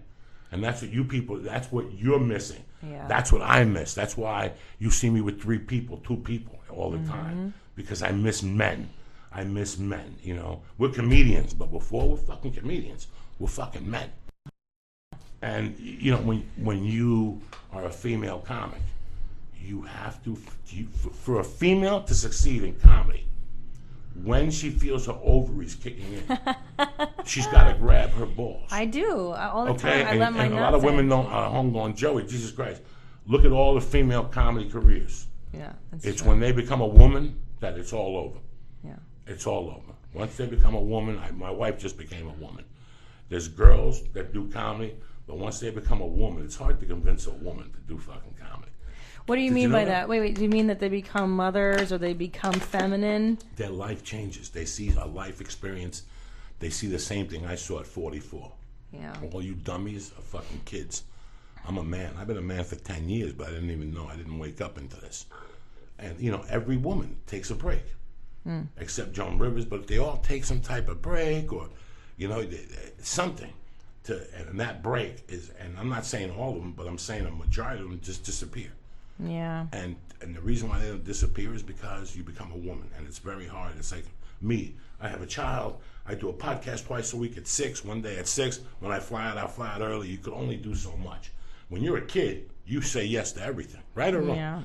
Lee, come over. Let's snort heroin and light your asshole on fire. Yeah. One day you're like, whoa, I'm not fucking driving over there. Yeah. It's over. Once you see it for what it is, Yeah. once you see behind the curtain, that's what it is to become a man, to become a woman. You can't put one over on me no more. Yeah. You understand? It's over. Society, it's over. Life, you're done. That's it. I ain't taking shit no more. That's why Who made that I song. agree. There's a Yeah. part in your life where you go, that's it. You're done. I seen it for what it is now. Yeah, me too. And then you see it again when you're 50. Then you see it again when you're 56. Then you see it again when you're 61. The longevity of it, you see the field more. And Yeah. that's all it is. We're seeing the playing field more. Yeah, Who's I a agree. good quarterback? A good quarterback is somebody who sees the fucking field. Yeah. Right? If you see a bad quarterback, he only sees 30%, 40%. You got to know what everybody's fucking doing. And that's, once you see that, I think, well, that's what happened to me. You know, I did something. I went off on somebody one night that people still get mad at me. A lot of industry people don't talk to me about. But that was the first movement to me to become a man. I stuck up for myself. Mm-hmm. You don't know how many times have people talked to you weird in this town? Like every day. I had a meeting with an executive last week where the guy was on his phone the entire time when I was talking, pulled out dick pics in the meeting. I'm like, are you fucking kidding me? Like, yeah. Now, if they do that 6 years from now, Yeah. you might just reach over and smack that motherfucker and eyeball him till he take and tell him put the phone and work him, put the phone down before I shove it up your fucking ass. You took me out to this fucking meeting to waste my fucking time. And the other two Gentiles at the table, they'll be frozen. You know why? Yeah. Because nobody ever did that in this town. And when people do that, right away you think your career is over. Your career is never over. Ask Cat Williams. Doing an HBO special with Spike Lee. So you could call the whole audience a bunch of fucks. You know, you don't see the rest of the comics doing that shit. Ain't nobody else doing what he's fucking doing. Yeah. And he gets arrested every other week. So what does that tell you? What does that tell you? People buy the image. Can I tell you one thing you said to me at a barbecue at Bert's house a while back? You were like, just say no. See what that feels like. Just say no. And I did. I took your advice, and I decided to make an increase in how much I make doing stand-up and what I will do and I won't do. And I just remember you, and I just said no. I said no 3 times, And then I got what I wanted. And I thought, wow, the power of no. I had no idea that it was as simple as going, I don't give a fuck. I will go work at Starbucks before I'm going to do that. Yeah, no. Tell your mother to go do it. That's what you got to tell these people. Tell your mother. And then they know. That's my new line. I know. Oh, my God. I have this thing for you. Oh, my God. Listen, they're doing this thing on Sunday the 18th up in a park in San Francisco. Bunch of marijuana. We want you and Lee to come up and do a podcast. It's going to be 80,000 people. We're not going to pay. And we're not going to pay. Fuck and I'm you. like, no, they were going to pay like $300, no plane ticket, and a hotel for us. And all the weed you could smoke. Well, listen, we take one hit and we're good to go. No cheapo chews. And I'm like, no. And they couldn't believe it. They couldn't. Well, what do you mean, no? We really don't understand what's going on. We've called Death Squad and people. No, we see it for what it is. We're not going up there and doing your festival. Your festival's doing us. And you're paying us. Those 80,000 people are going to pay each a quarter to fucking see us. Because we deserve it. We get up early, we do podcasts, we tweet, we communicate. This is what the fuck we do. This is hard work on our fucking end. You know, I'm not doing shit. You know, I got a call this morning from the Improv. He was calling for something else. That was what he called for something else. Let me tell you how it works, people, okay?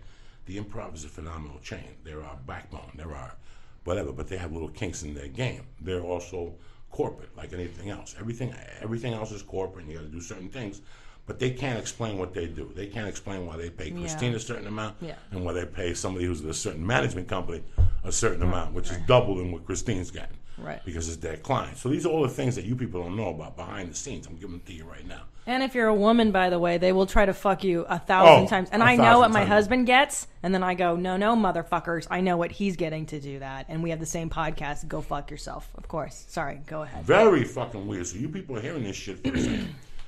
So what they'll do is they'll pay you some money for a while.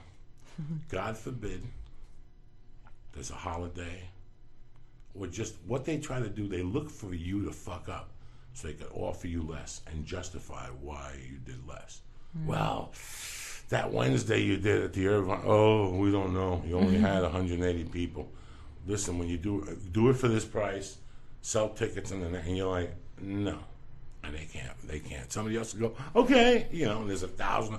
The reason why we don't have no balls, we don't have any power on our end, is because there's 1,800 suckasses. That'll do it for nothing. We'll do it for nothing and eat the guy's asshole out and clean the bathroom and whatever. I work from strength. I put 20 years of my life into this. The same way a plumber or an electrician puts 20 years. I want what I'm getting to me. You know what I'm saying? That's it. The game is over. So this motherfucker calls me for something. And in the meanwhile, he goes, hey, I spoke to your agent, and we want to give you Irvine Sunday, August 3rd. Listen, at 7 o'clock on a Sunday at Irvine. Good luck. Yeah. Good luck. And they know this. It's not going to happen. He's like, he said to me, it's brand new. People want to come see it. Not on Sunday. Not on Sunday, though. Well, understand. First, I got a family. I got to leave my house at dinner time to go do your fucking show. On the Lord's Day, too. On the Lord's Day. No. Is that like why UFC fighters turn down fights? Because the only thing good, there was nothing good going to come from you doing Irvine on Sunday. So like when they gave John Jones a Chael, I think he turned down, right? Yeah. And like there's nothing good going to come out of it. What move am I going to make here? This is a business. Right. This is, and people at home got mad. Well, he's a pussy. He won't fight Chael. Really? Chael's got a 2-year suspension. John Jones about to fight Dan fucking Cormier. This is a business. You guys thought this was too fucking and jumping up and down. No.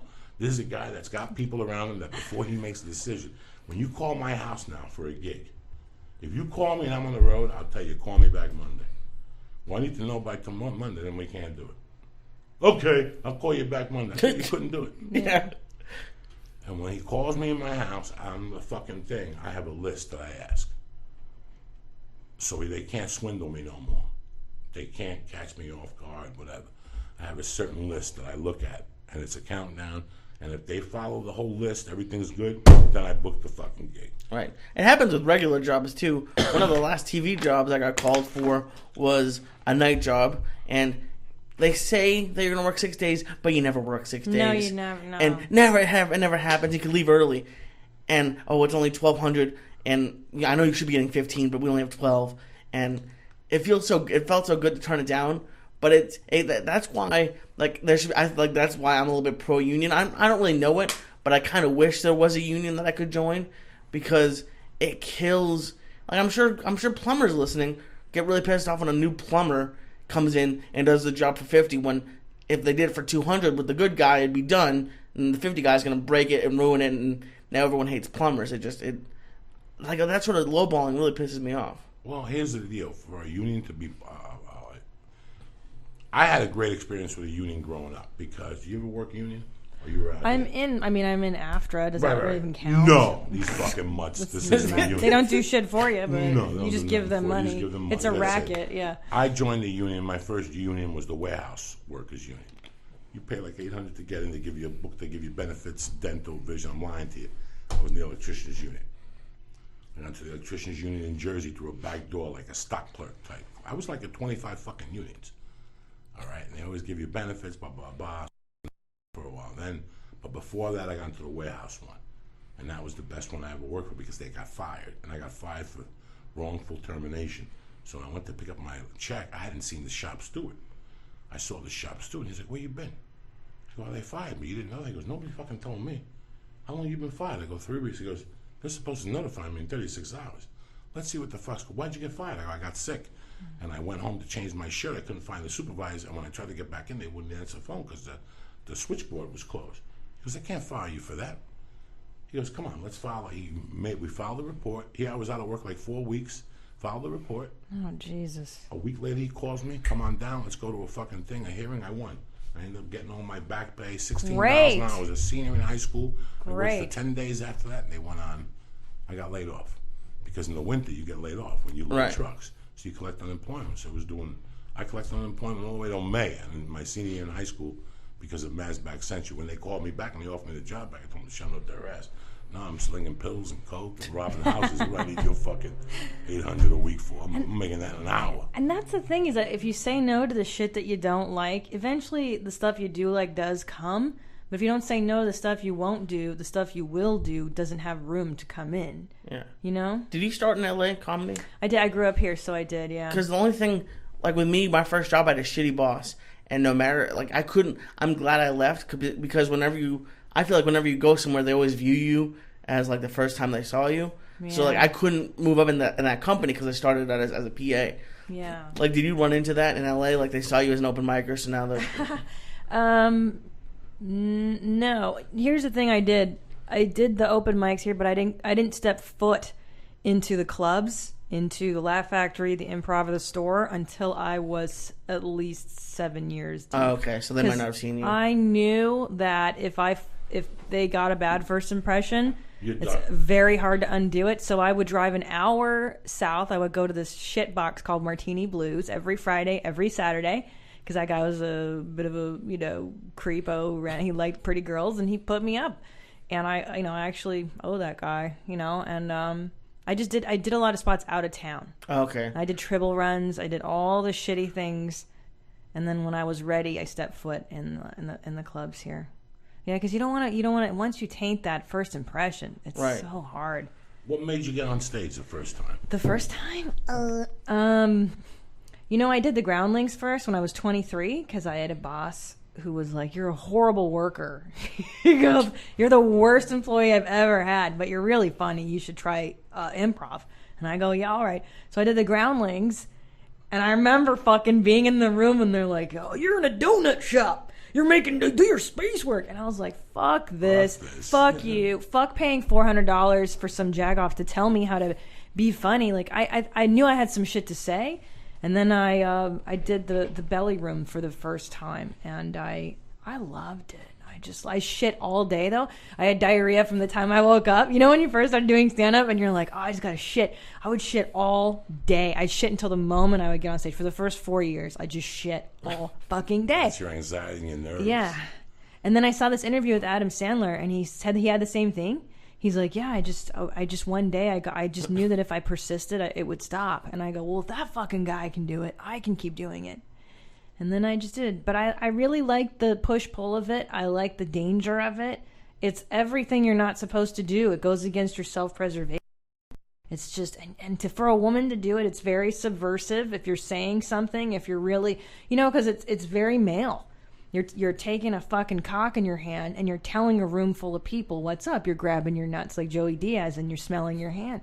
And that's a very masculine thing. And I really love that. Because I'm very, inside I'm wired a little bit like a dude, you know? But at home with my husband, I'm a woman. That's a different story. I like to cook for him. I'm very domestic. But not our home life is different.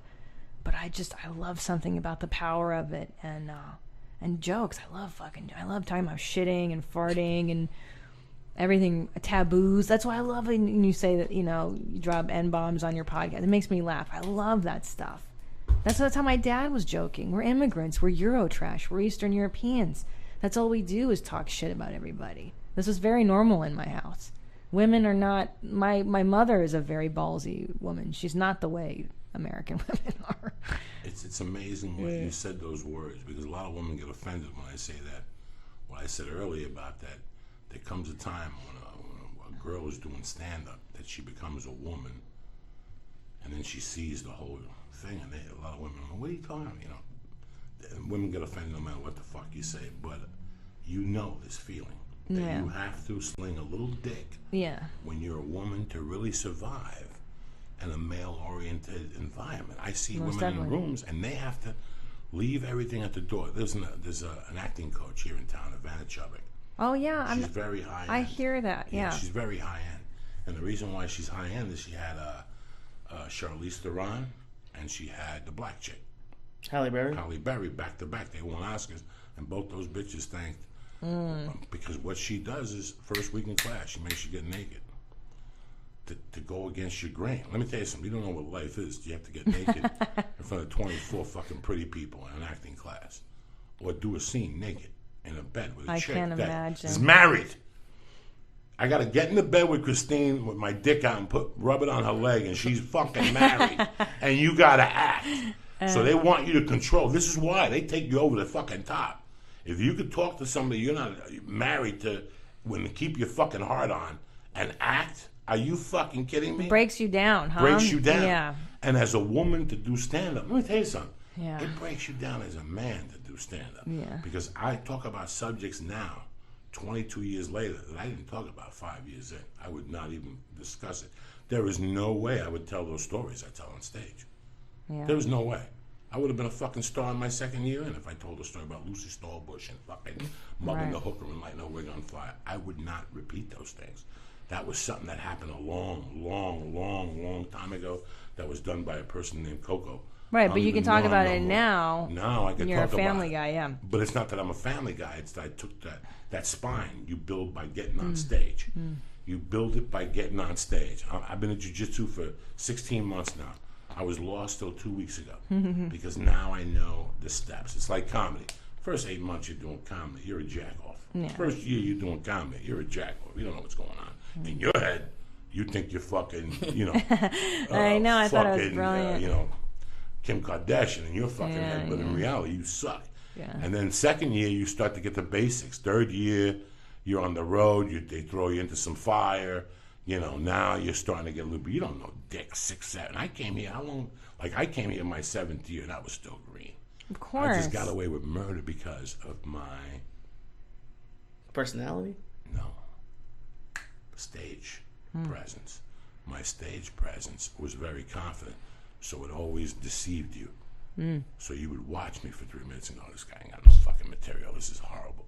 But my stage presence is 6 years in, was overlapping still on my material. It still is till today. It's my stage presence that makes the thing go around. They don't even know what the fuck I'm saying. They don't even give a fuck. But don't you find? I find that the best comedians, it is about the audience wanting to spend time with Joey. It's not about the cleverness. At least I've never loved guys that have clever fucking jokes. I know Mitch Hedberg, you mentioned him. I get it. I know why people loved him. I get it. But to me, it doesn't tickle my cooch. You know, it doesn't like grab me by the nuts unless you're tell me the truth, motherfucker. And when a man doesn't talk about his dick on stage, I think he's full of shit. I don't fucking trust a guy that doesn't talk about jerking off or sex or anything. Like, you know what I mean? Like, you know those comics that just talk about like, oh, the cookies and I got cookie, and you're like, what the fuck are you talking about?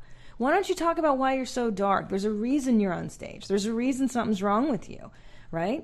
Don't give me this like Seinfeld. I know everyone's supposed to bow down, but I didn't get it.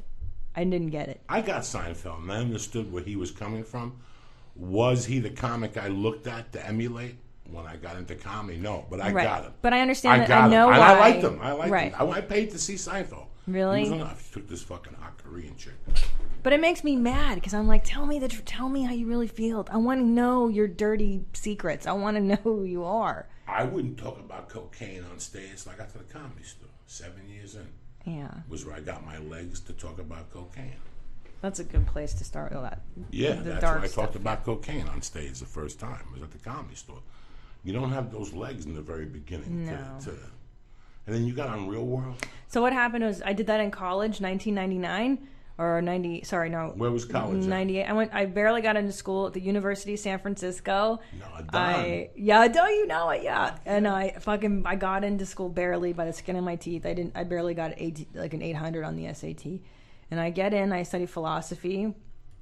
Anyway, I stayed a year abroad in England, and I came back, and I was desperate to get the fuck out of the country again. And I saw a flyer for the Real World, like, come audition for this show. And I ended up getting, you just keep coming back and back, and they interview you.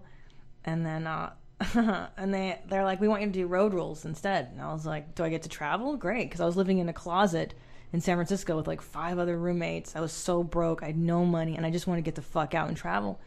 And here's a secret to getting on a reality show. If anybody's listening, this is the fucking ultimate secret. In your final interview, you have to cry. You fucking have to cry. And I knew it because they brought in the psychologist lady, and she was like, tell me about your mother. And you don't like your mom. You don't tell me about your sister that did math and this and that. And I was like, oh, this bitch wants me to cry. And I fucking totally did. I just started crying. I was like, oh, I'm on the road rules now. And then I got it, and it was great. And I took a semester off of college to do the show. We went to Australia for 2 months. And it was innocent. It was an innocent time for reality shows. It's not like it is now where these fucking assholes are lighting themselves on fire and, for a fucking free bicycle. Like, they asked me to do a challenge when I was 28 or something. I'm like, what? Why would I can buy things now. I don't need to fucking light myself on fire. They still do that show. I didn't realize it. Which one? I hate it. It's a challenge. It's with all the people from Real World. And I used to watch it when I was in middle school and high school because it's been on for like 20-something years. Yeah. Close to that. And there's these people who do like physical challenges. Oh my God. Like there's a guy, CT from Boston. When I grew up in Boston, I thought he was the coolest guy ever. I find out 10 years later that he's still doing these ridiculous events to win like $20,000. Yeah, it's just, it doesn't have the same spirit of the show because there's this woman, Mary Ellis Bunham of Bunham Murray, who was the creator of the show, and she came from a soap opera background. So she would cast people that were really interesting and dynamic and actually had lives, and then they would, come together. But then they just started, when she passed away, John Murray just hired like a bunch of hot retards. Like it was always like, we're just going to hook up in the hot tub and get wasted. And that's, I think, why the shows got worse and worse. Like, I don't even watch The Real World. Is it on anymore? I don't know that. I loved it. And I watched it I love reality shows. Like, I fucking watch the worst shows. I love them. Yeah. But it really bums me out. They're voting people off and all that mean-spirited shit. That's not how it started. I only watched The Real World a year. The kid had AIDS. The Cuban kid. 93, Pedro. 94, Pedro. Yeah. And then the chick was cute, and she started dating Puck. Yeah, Puck, I know Puck. I know Puck. He's I met him out crazy. here at the Comedy Store. Yeah. Yeah, but that chick was banging. I had a crush on that little innocent-looking bitch from Arizona. She was like from Spain. Oh, yeah, I remember that. Remember she hated Puck, and then they ended up fucking. And That's always how it is. Everybody was pissed off at Puck for fucking her. This chick was innocent, but I bet that chick was hot. That's the only year I watched. I don't watch reality shows. I watched Duck Dynasty, 3 or 4 episodes. I like when they fucking ate dinner at the end and said a prayer. Yeah, it's like the Waltons. Yeah, like the Waltons. I like the old guy, the dad, the one that hates gay people. As anti-PC as that is, like that's who that guy is. That's like, who you're he not gonna is. fucking change an old dude. What do you care if he hates gays? You don't have to watch him. Who cares? What do you care? You're a fat fuck. guy. We love those fucking shows about food. Yeah. Oh, I love that stuff that too. dude, diners, dives, that motherfucker. You could watch him for 2 hours sitting there. He just got fired, right? Did he really? Is that Richmond?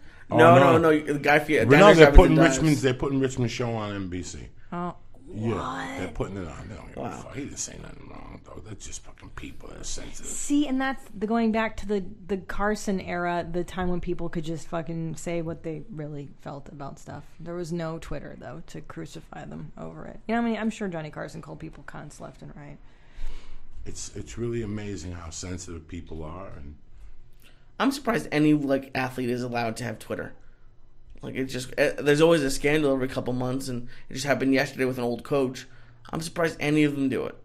Like, it's just so easy to piss someone off in 140 characters. That's scary, dude. let me give some shout-outs real quick. Yeah. Get this fucking party started here, you know what I'm saying? Okay. All right, my man Nick Pompa, Neo Savage, Vix Berg, Jesse Wright, my girl Joey Brooklyn, looking better than a motherfucker, John Shaw, John Keats, and Chris Cruz. I love you motherfuckers. That's it. Where's the music? You don't Who are know these music? people? Are these your listeners? These are people who fucking send me shit on Twitter or Facebook. I probably nice. post. These people shouts out. They support your show and most definitely. makes them feel nice. Okay. Oh shit! Isn't this Big Daddy Kane? Hey, my husband just met him. No, this is Raw, right? Okay. Oh shit! Okay. Oh shit! Goalie, goalie, wiggly, goalie, goalie, goalie, goalie. So Wednesday night, bitches. What the fuck you want? What are you doing? What are you gonna do? Watch TV? Sit there and fucking pet the dog like a fucking half a bag?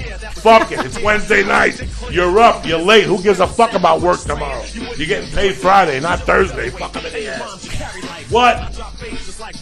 Fuck him in the ass. Constantine Rain, you're fucking up, cocksucker. You're lucky I love you over there in Germany with those fucking neo-Nazis you're running with. So we got Christine, whatever your fucking last name is. This kettlebell's kicking in. Oh. And I'm fucking hot. You want to put the air on weird? for 2 Sure, minutes? yeah. What the fuck? Put the air on for 2 minutes. Who gives a shit? So you're in Ontario, California this week? Ontario, California at the Ontario Improv this week. They actually got my husband and I to do a week together, which is very rare. So if you want to see Tom Segura and myself do jokes, This whole weekend? Friday, Saturday, Sunday. The Good for Thursday you. show's not there for some reason, Now, which is fine with me. Who goes up first? You go up there I and know put some everyone heat? asks that. You go up there and throw some heat in front of your husband and fuck his world up? I'll tell you what. Make him stutter a little bit? I think what we're gonna do. I think we're gonna flip a coin. I think that's the best way to do it, so nobody gets weird. What do you Well, it's think? 5 shows. Split it down the middle and flip a coin for who gets the third show to headline. Okay. So just go to pick them and just go, we'll flip a coin for Sunday. Sunday. Sunday sucks. Yeah. Sunday. That's the one that bothers me. Is Me Sunday. too. It is the Lord's Day. You should be It home. irritates the shit out of me. If I'm home, I don't mind working on Terry. You just fucking gotta drive 80 miles. But Yeah. Sunday is the day that it just irritates the fuck out of me because I don't want to fly Monday morning. It's the worst. The Dude. last thing you ever want to do in this lifetime is fly Monday morning. Monday mornings are just confusion. You know, Monday and Tuesday morning is still fucked up. Didn't they blow up the World Trade Center on a Tuesday? Probably, I think so. Mondays and Tuesdays. I don't like.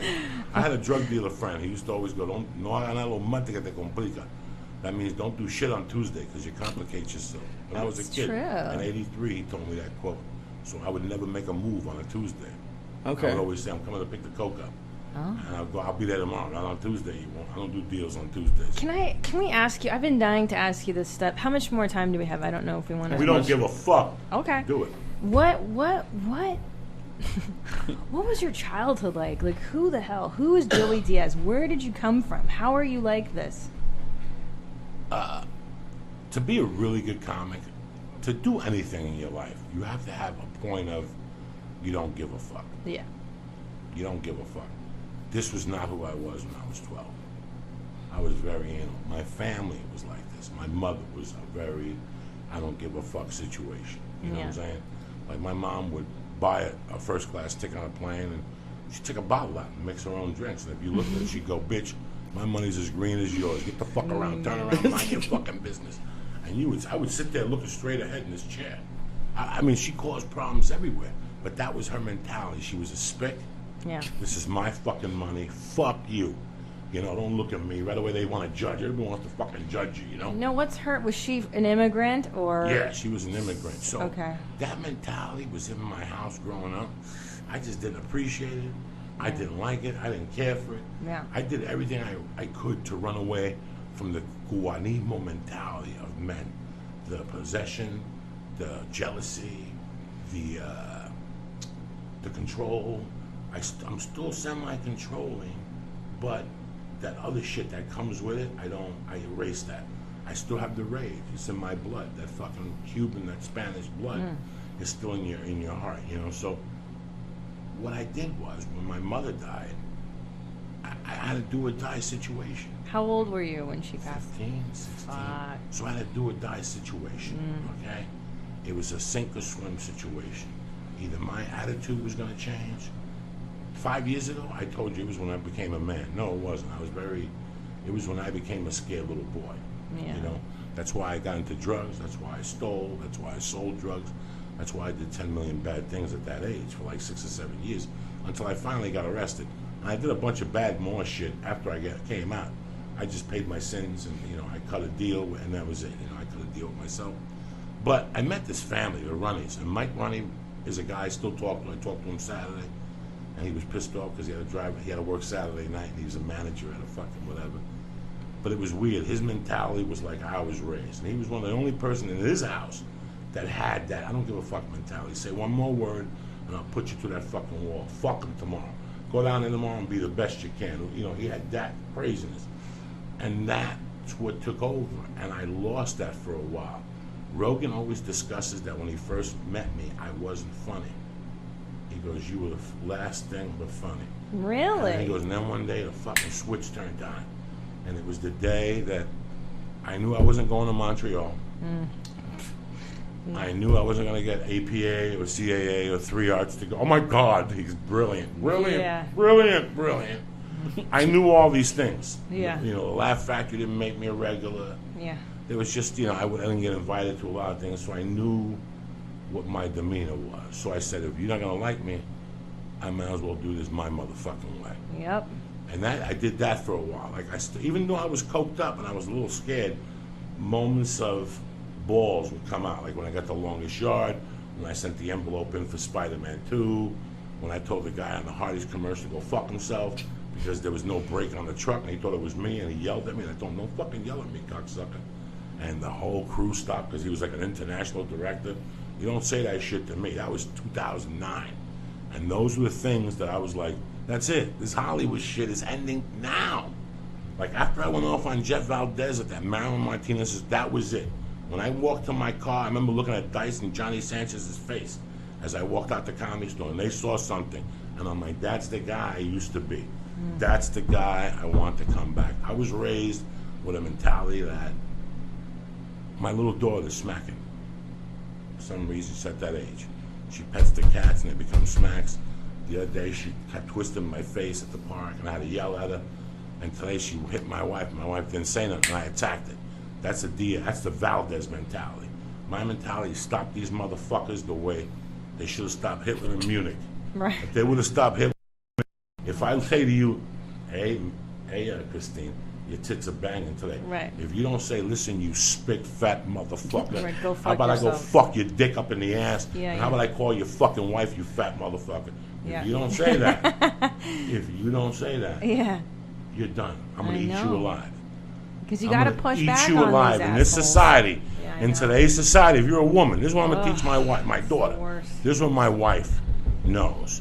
At the, you know, when I was a kid, I dated this girl, and she was kind of a fucking whore. But she had good pussy. I ate her pussy. She sucked tremendous dick. She let me put Coke rocks in her ass. And this was way back in '84. People were just starting to put Coke rocks in people's assholes, and she let me pioneer that fantasy I had just to see the Coke rock melt in your assholes tremendously. It's like a fucking, when you put a drug in a spoon and you put that lighter on there, it just dissolves. Same way, because the pussy's moist. Once that cocaine hits it, Is that good for her? Does she get high? I'm assuming. that doesn't do with me. I don't give a fuck about that. I want some on my Yeah, tongue. I want okay. to tell people I ate some Coke with fucking There you rocks go. on it. You know what I'm saying? Yeah. What was my point? Anybody know my point? Being Oh. a woman with your daughter. Grabbing your nuts. So, the point being that I was with her at a bar one night in 1980, in summer, like July of '83, '84, like 30 years ago. We were at a bar one night, and I went to the bathroom to do a bump. And when I came back, there was a dude that dripped from head to toe with booze on him. like saying you're crazy. And she's like, next time I tell you the seat is taken, go fuck yourself. You follow me? That was a girl from the neighborhood. When I went to the bathroom, some guy thought he was cute and tried to sit down next to him. She told him no, the guy didn't care. She threw his fucking drink in his face. That's hysterical. That's old school shit. Wow. I moved here with Carol, dirty fucking horse tripper. I took it down to the Improv. I get up to go to the bathroom. I come back, Jackie Flynn sitting next to her, and they're talking. Jackie, get up. That's the first time I met Jackie Flynn. Get up. What? You don't know. Don't make me get this fucking chair and hit you with it 8 fucking times.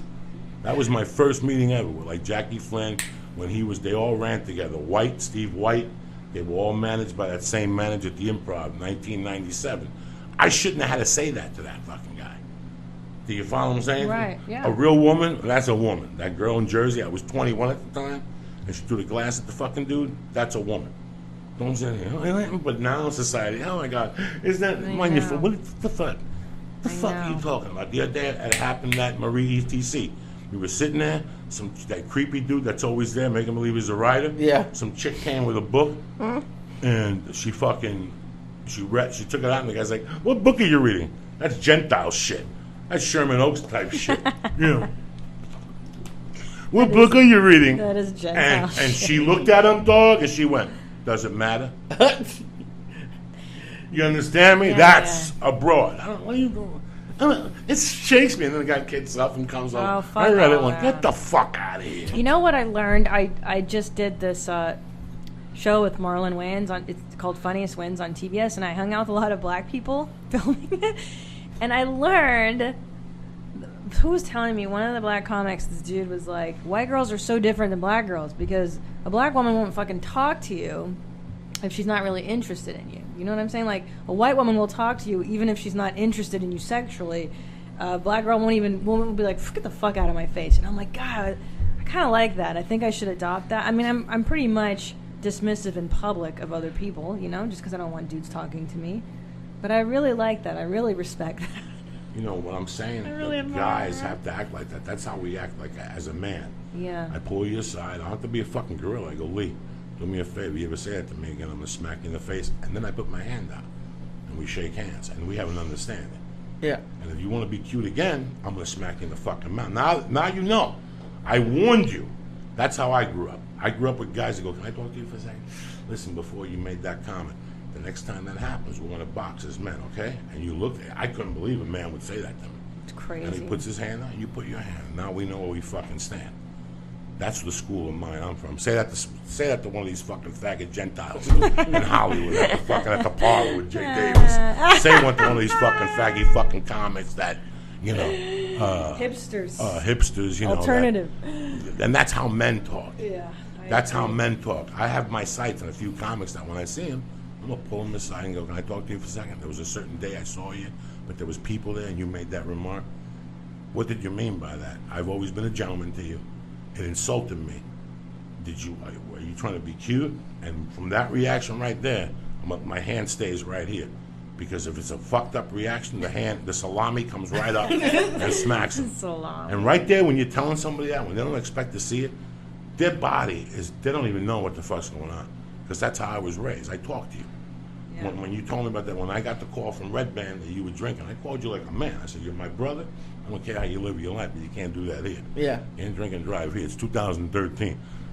How retarded are you? You get a DUI. Right. Do I smack you now, or do I throw you under the fucking jail and stick 10 black dicks up your ass? I wish I had like a fucking spitball. Yeah. That connected big black dead dicks that they great shot. idea. And you just shot them at people. And a dick would come at them and just fucking hit them in the face. I love it. We gotta fucking get an inventor out there on Twitter. Now- we got like big black dicks to shoot them at people. I'm sorry. Where was your father? My father died when I was 3. Shit. So you're basically orphaned by the age of 15. And after that, I had no parental. I ran my own shit. You're kidding. So nobody raised you. I moved in with a friend's family. I stayed there for a year and a half. Then I Joey. moved in for another friend's family. Stayed there for a year and a half, and that was it. Once I've been a nomad since September of '82. I have been solo, and I was 18 years old. Jesus. Paying my own bills, no clothes, apartment, shoes. I got a little help, and everything else I robbed. I got jobs to fill in the fucking gaps. Mm-hmm. But, you know, this was and God threw me a fucking bone and threw comedy in my life.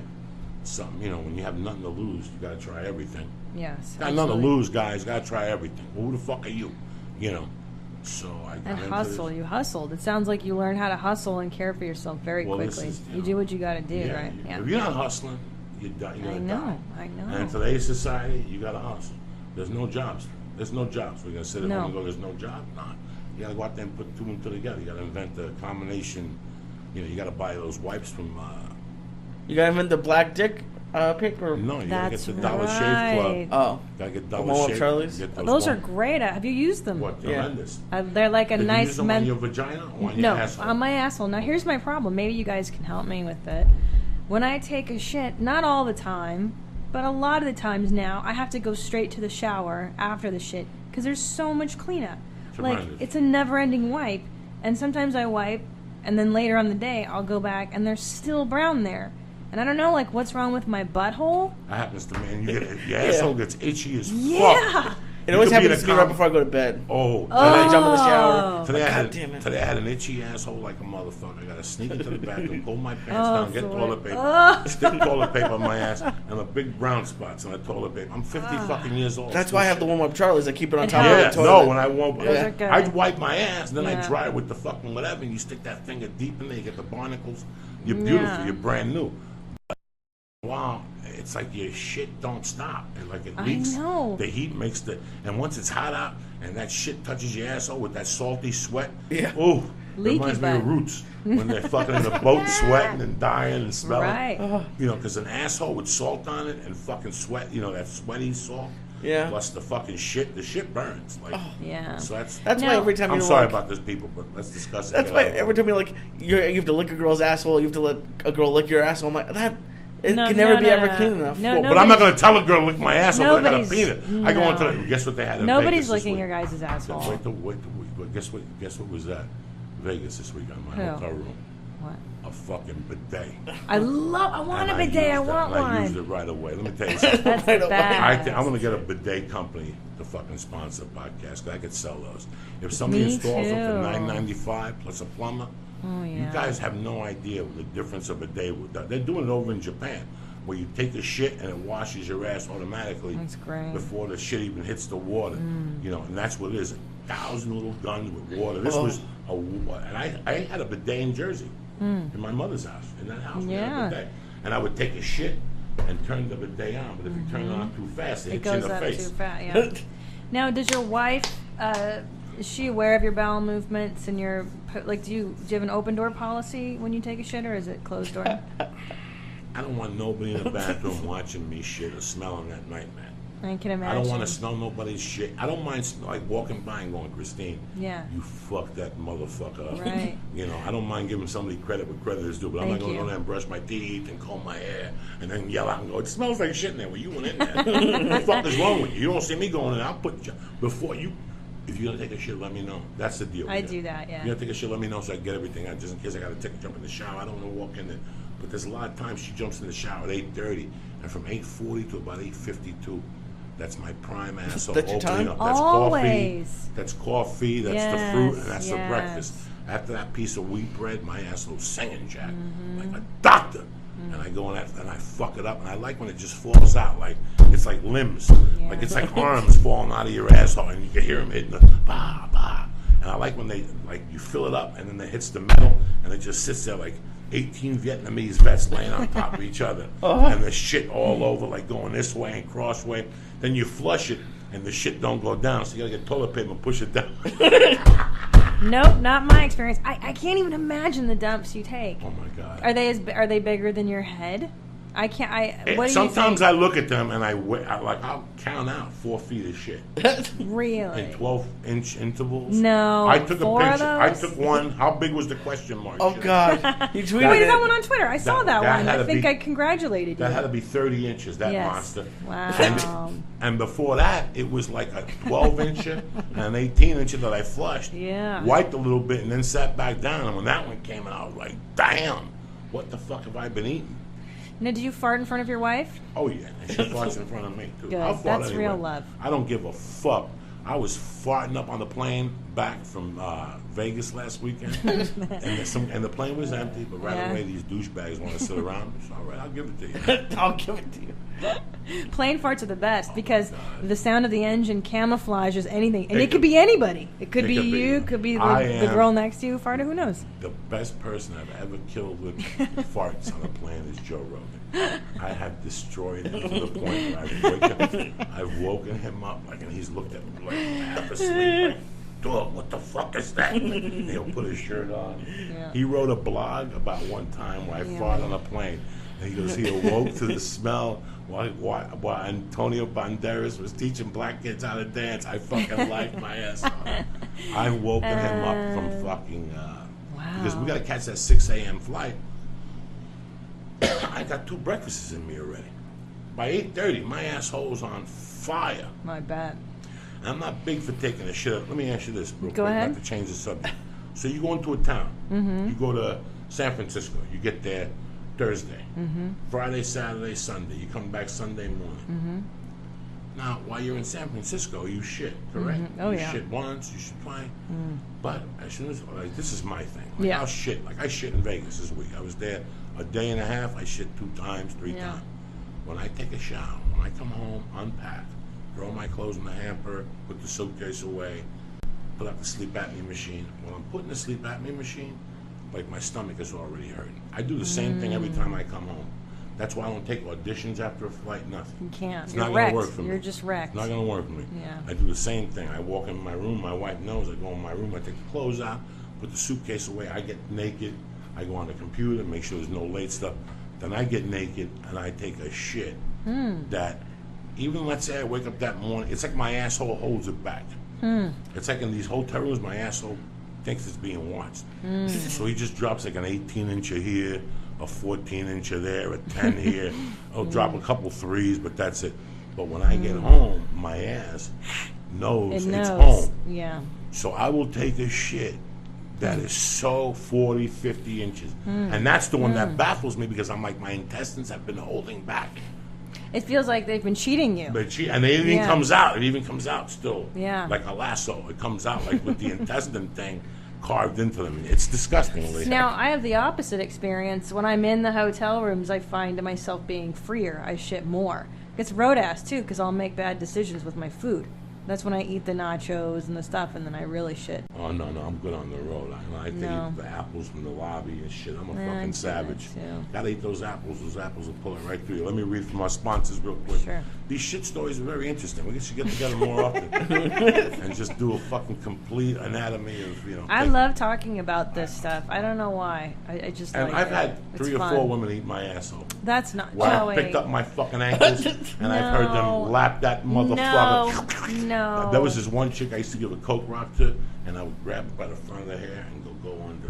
And I just put her under, and she would lick it, and she would lick my ball sack, and I would fucking hit her in the top of my head with a dick, and she would sniff my helmet. Oh my and lick God. Me. Oh my God. It was These a women party. were animals. And it was disgusting. The first time she ate my ass, she actually told me to turn around, and I was like, not in a million fucking years. Tell me what's on your mind. She's like, I like eating guys' assholes. Oh my I said, let life. me go wash it, and I washed my ass. I washed everything. I took a shower. You just don't go in the bathroom and wash your ass and come out. And I couldn't believe it. That's the first time somebody did it to me. Well, you washed it. I didn't know that you were washing beforehand, so that's fine. Yeah, I'm very decent. That's fine. No, I didn't know if you would go like all day and then at the end of the day, like that's fucking cool. I won't even That's stab cool. my wife if I'm not clean completely. I gotta take a shower. I'm the same way. And I gotta watch her take a shower. Like, You gotta watch her. sometimes I'll tell her, don't wash your monkey tonight. I want that original. Oh my! I want that Get original. your life, Joey I don't want the Diaz. crispy. I want the original. You like original flavors, yeah. Yeah, I like want a that. one day of flavoring, or do you like how much Couple flavor? hours. A night. Like, let's say you wash your pussy at 10 at night, you go to bed. Okay. It's perfect. At about 6:30, if you got a nice woman, her pH balance is good. That pussy is perfect at fucking 6:30. You just take that thing off, open it up, and it's ready for you. It's got a little mist on it, a little dew. No problem. You sniff that motherfucker out. Unbelievable. What? I've known you for 3 years. The fact that you said and no pH balance, like I Hey, would he's a never. connoisseur. Who the fuck do you think you're dealing with? Yeah. You think you're dealing with some fucking kid at the deli with a hat with a propeller on top? my God. You with mad fucking flavor here, dog. But you didn't wash your ass every time she ate. Every fucking time. That's disgusting. That's a gentleman. still not You should clean be enough. washing your ass 3 times a day just in case you bump into somebody go. who wants to eat your ass. What if you walk out right now and there's a chick that's hot enough? She goes, "Are you busy right now? For $20, I will swallow your I will take every pubic hair out of your asshole and suck each pore out." That's how much I roll. What would you do? No, I'm not. No, you're gonna go fuck. You're gonna be embarrassed. You're a decent Jewish kid. You're not gonna say suck my ass. I haven't showered since the fucking. Did you shower after the gym today? Yes. Okay, because you Yeah, gotta you shower. got to. Because that fucking ass mixes with the sweat. It's a different dimension. I can't even imagine what your butthole is like, Listen Joey. to me. can't- I wash try not to myself think- before I go to the gym. Okay. That's how decent I am. I take a shower before I go Okay. to jiu-jitsu. I don't ever want to insult somebody with my body odor. Your breath, your fucking ears, there's nothing you can do. You know what I'm saying? I want the same respect towards me. You know, you brush your teeth, you use the Listerine, you do the best you can. You're still gonna have nicotine or whatever the fuck you smoke, reefer, or some ass on your breath. Yeah. But you know, you gotta respect your body and respect other fucking people. I can't have you coming into my airspace smelling like a fucking goat. Can You're I just just tell fucking you? offensive. You're offending everybody, man. Tommy and I were in TGI Fridays in Hartford, Connecticut this week, and the waitress had the worst BO of anybody I'd ever smelled. She would walk away, and then it was like a 3-second countdown, and then it would just hit us. And I was eating some broccoli cheddar soup, and I was like, oh, I couldn't even finish it. It was disgusting. The theory, I think it was the uniform was old. You know, maybe she didn't probably wash working it. double TGIF, that broccoli cheese soup might have been old. Don't blame it on the waitress. I I'm a know. fat dude, and I know at times. But you don't especially smell. When I was doing blow, I had a little wang to me. I didn't notice it till the end. You get little pockets in your fat. That's where some heavy She was duty skinny. stuff. Skinny young girl. Oh yeah, Pretty. No, but you know these fucking Gentiles, they're animals. They Yeah. want to save on soap and shit. That's gotta true. wash I your wanna pussy. save You on gotta soap. wash. If you're a woman, you gotta wash. You bro. gotta wash your Gotta pussy. wash that and You I don't gotta. Listen, I like a pussy when a girl runs. Like I like a Yeah. little sweaty monkey. Like there used to be a girl in the YMCA that would work out with no undies on. Because you would see the clit fucking get wet. Like you would see the stripe from her pussy from the inside. She would sweat from the inside. And her armpits, she was beautiful. She had long hair under her armpits. She didn't shave her armpits. That's disgusting. I didn't know if she wear deodorant or not, but I saw the pussy sweating. And that turned me on. I sat there like fucking drooling. Like I like to taste that with some hair. Like it's got to have hair. 'Cause that Are gives you it- classic flavors like that? Like yeah, you I like want it to hair? have a little hair. The hair gives it the Greek salad effect. It gives it that fucking. You ever see that something that swoop. smells like an onion? It smells like that onion. I like Yeah. that little light little onion. tang. Like, just a little light onion. Once it gets too oniony, right above the clit where where it looks like a fucking pug's head. You know, right there where sometimes it looks like what's that dog that's got a crinkle forehead? A pug. If pug. she's got a good clit. It squishes up like You it's know, been punched. this is like listening to 7th grade boys. This is the best. This is just like junior high school. I like nuts when they're clean. I love when Tommy has fresh, Sure, who wants fresh dirty nuts. fucking nuts? Are the best. Sure. Fresh You junk. know we're family here. Yeah, go ahead. I did something yesterday morning. I got up, took a shower, I ate breakfast, and I did something. Oh! I did a walk with the baby, and when I got back, it was hot. So before acupuncture, I said, let me take a fucking shower. That's the least I could do for Dr. Amy. That's my Jew girl. I took a shower, I put the coconut scrub so you smell like something. You know, you got to take off your shirt. I like that, I too. go in, I took the shirt off. When I got in, it was 2 o'clock. Last night was 11:30, quarter to 12. I was drinking coffee. I was writing. I go, you know what? I took a shower at 1. I took a shower at 1. It's 11:30, quarter to 12. I'm not going to hit the bed dirty. Yeah. And I took my clothes off, took my T-shirt off, and I walked to the shower naked with my little flip-flops on and shit, you know? And when I got to the shower, I had an itch in my nutsack, and I picked my leg up, and what I felt wasn't sweat. It's that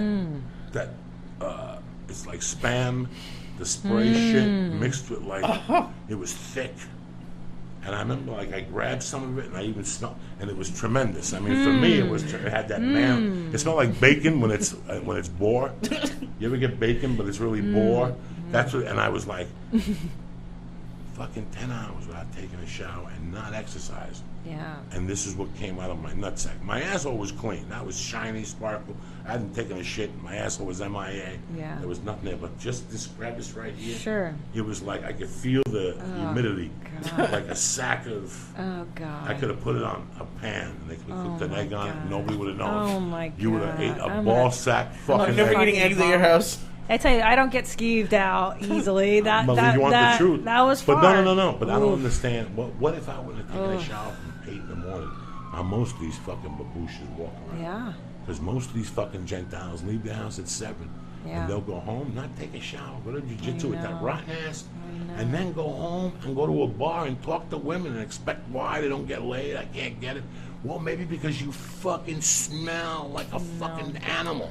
Yeah. Did your wife ever see these smells or experience the smells of your balls you were just talking If about? my balls smell, I don't want my wife around there. I Good want for the you. same I respect. appreciate that No, respect. I love my wife. Good for you. And Good I for like you. when she has like, I don't want to say a dirty pussy, but I like when it's got some wine. Little musk. Little musk. Nothing wrong. How do you like that monkey, Lee?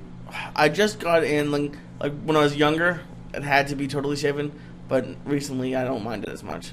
You like a lot of hair? Not a lot. Like it's Just not a like little bit like a patch. Do you ever smell the patch? it doesn't have to be like it can be all over, but it's not too like bushy. What do you mean all over? Like she's Like- got leprosy and somebody pulled their hair? No, like it could be like not just a It's gotta patch. be in a it's gotta be in a circle. Like Not you can't always. have a patch up here. And No, but like I'm saying, there's a patch, Right. and then there's when they just like Oh, like we what I know. do, I just trim it.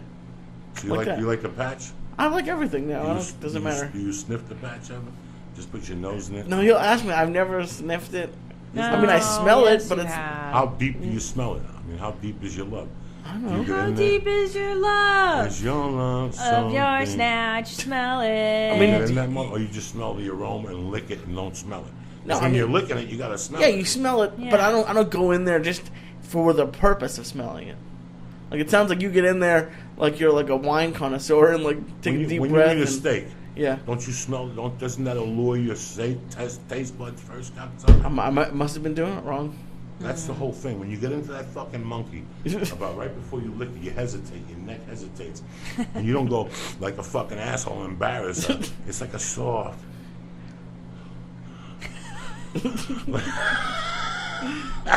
It goes in your mouth This is and your so nose. ridiculous. It does. It goes in your nose and your mouth.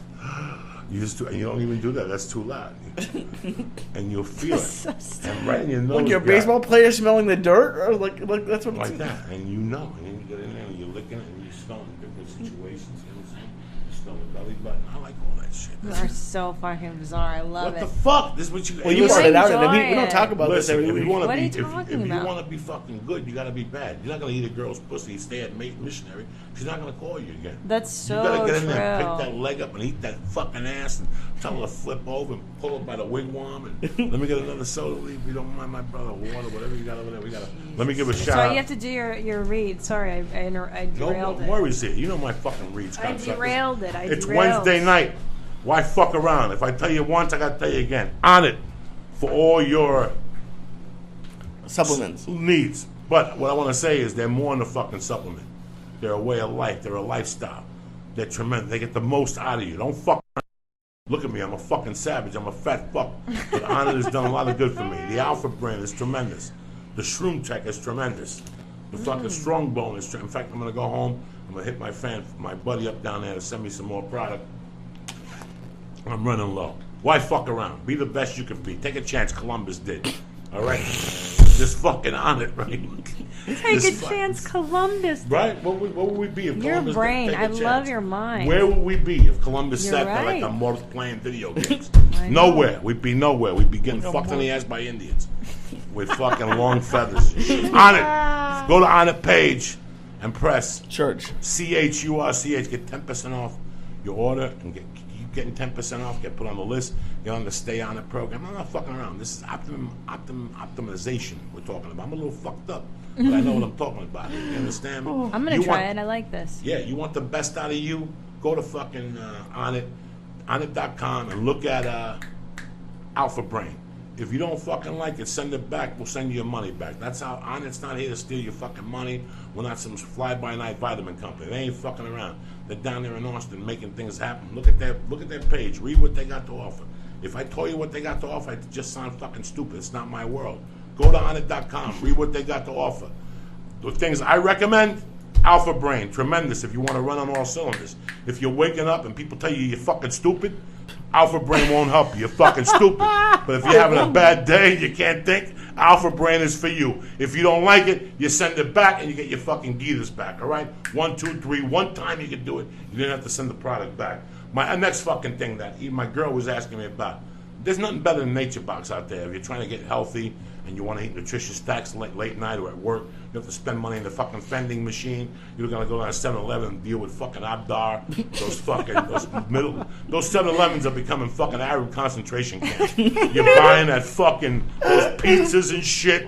Those fucking Hindus with that fucking dog. Pizza. Oh. Stop! Hindus don't make fucking pizza. Okay, stop it. You're insulting who the fuck I am now. You don't see me selling curry. Stop with the fucking pizza and the fucking chicken wings, cocksucker. Stick to what you know. Marlboro, a 6-pack of bud and some fucking wine to fuck the fag that lives upstairs at the fucking ass, all right? I don't know what the time we get. We're talking about Nature Box, cocksucker. NatureBox.com. Nutritionist approved. The calories, protein. I love Nature Box. You understand me? I fucking love it. Let me tell you what they got here. Because I'm not giving you people fucking justice. And that's wrong. That's fucking wrong, all right? Let me put it this way, all right? Am I going to say something? Right, you ready for this? You should be snacking more. You need to be snacking more, all right? You even find snacks that are low in sugar, non-GMO, and they're gluten-free. And they ship for free. Did you know that? Sweet potato 5, sweet blueberry fucking almond. The white and black granola is tremendous. Listen, I wouldn't fuck with you. NatureBox.com, promo code Joey. That's NatureBox.com. Promo code Joey. Stay full. Stay fucking strong. You want your dick to work. If you're sitting there like a Momo eating fucking potato chips, it's going to overruin your liver, and it's over for you. What I'm trying to say is go to naturebox.com, promo code Joey, and stay strong, stay full. And you know what? I'm going to give you 50% off your first month's order. Who does that for you? You think I was just going to give you a promo code and that's it, let you go away? 50% off. Who gives you 50% off? Cocksuckers. Who? Tell me who. Nobody. You understand me? I do the same with Hulu Plus. They're giving you $7.99 a month on a fucking commercial. What do I give? I give an extra 2 fucking weeks. When was the last time you met somebody who sucked your asshole for 2 weeks, then charged you 2 weeks later? That's right, Joey. Nobody does that in this economy no more. It's cold out there for a pimp, even though you're trying to get the money for the rent. You know what I'm saying? Also, for you vapor smokers who have vapor pens and you want to try it and fucking be different, you want to hang out with your buddies and be a jack-off, NailedItLife.com. They're my buddies, Peter and David. I love these motherfuckers with all my heart. They got the best fucking pen out there in the market. They don't fuck around.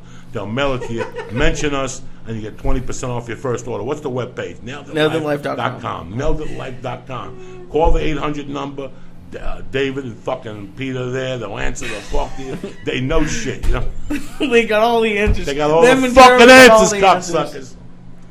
So I don't know if you live in the area. I don't know what the fuck you're doing this weekend. My main girl here, I'm so happy you came in. Thank you for having me. We're not wrapping up yet. I'm just trying to get all this shit. She's going to be in Ontario Improv with her husband. Oh, and listen, it's the best $22 fucking dollars you ever spent in your life. You understand me? $22 fucking dollars. Friday, Saturday, and Sunday. What's the number down in Ontario? 909-666-6666.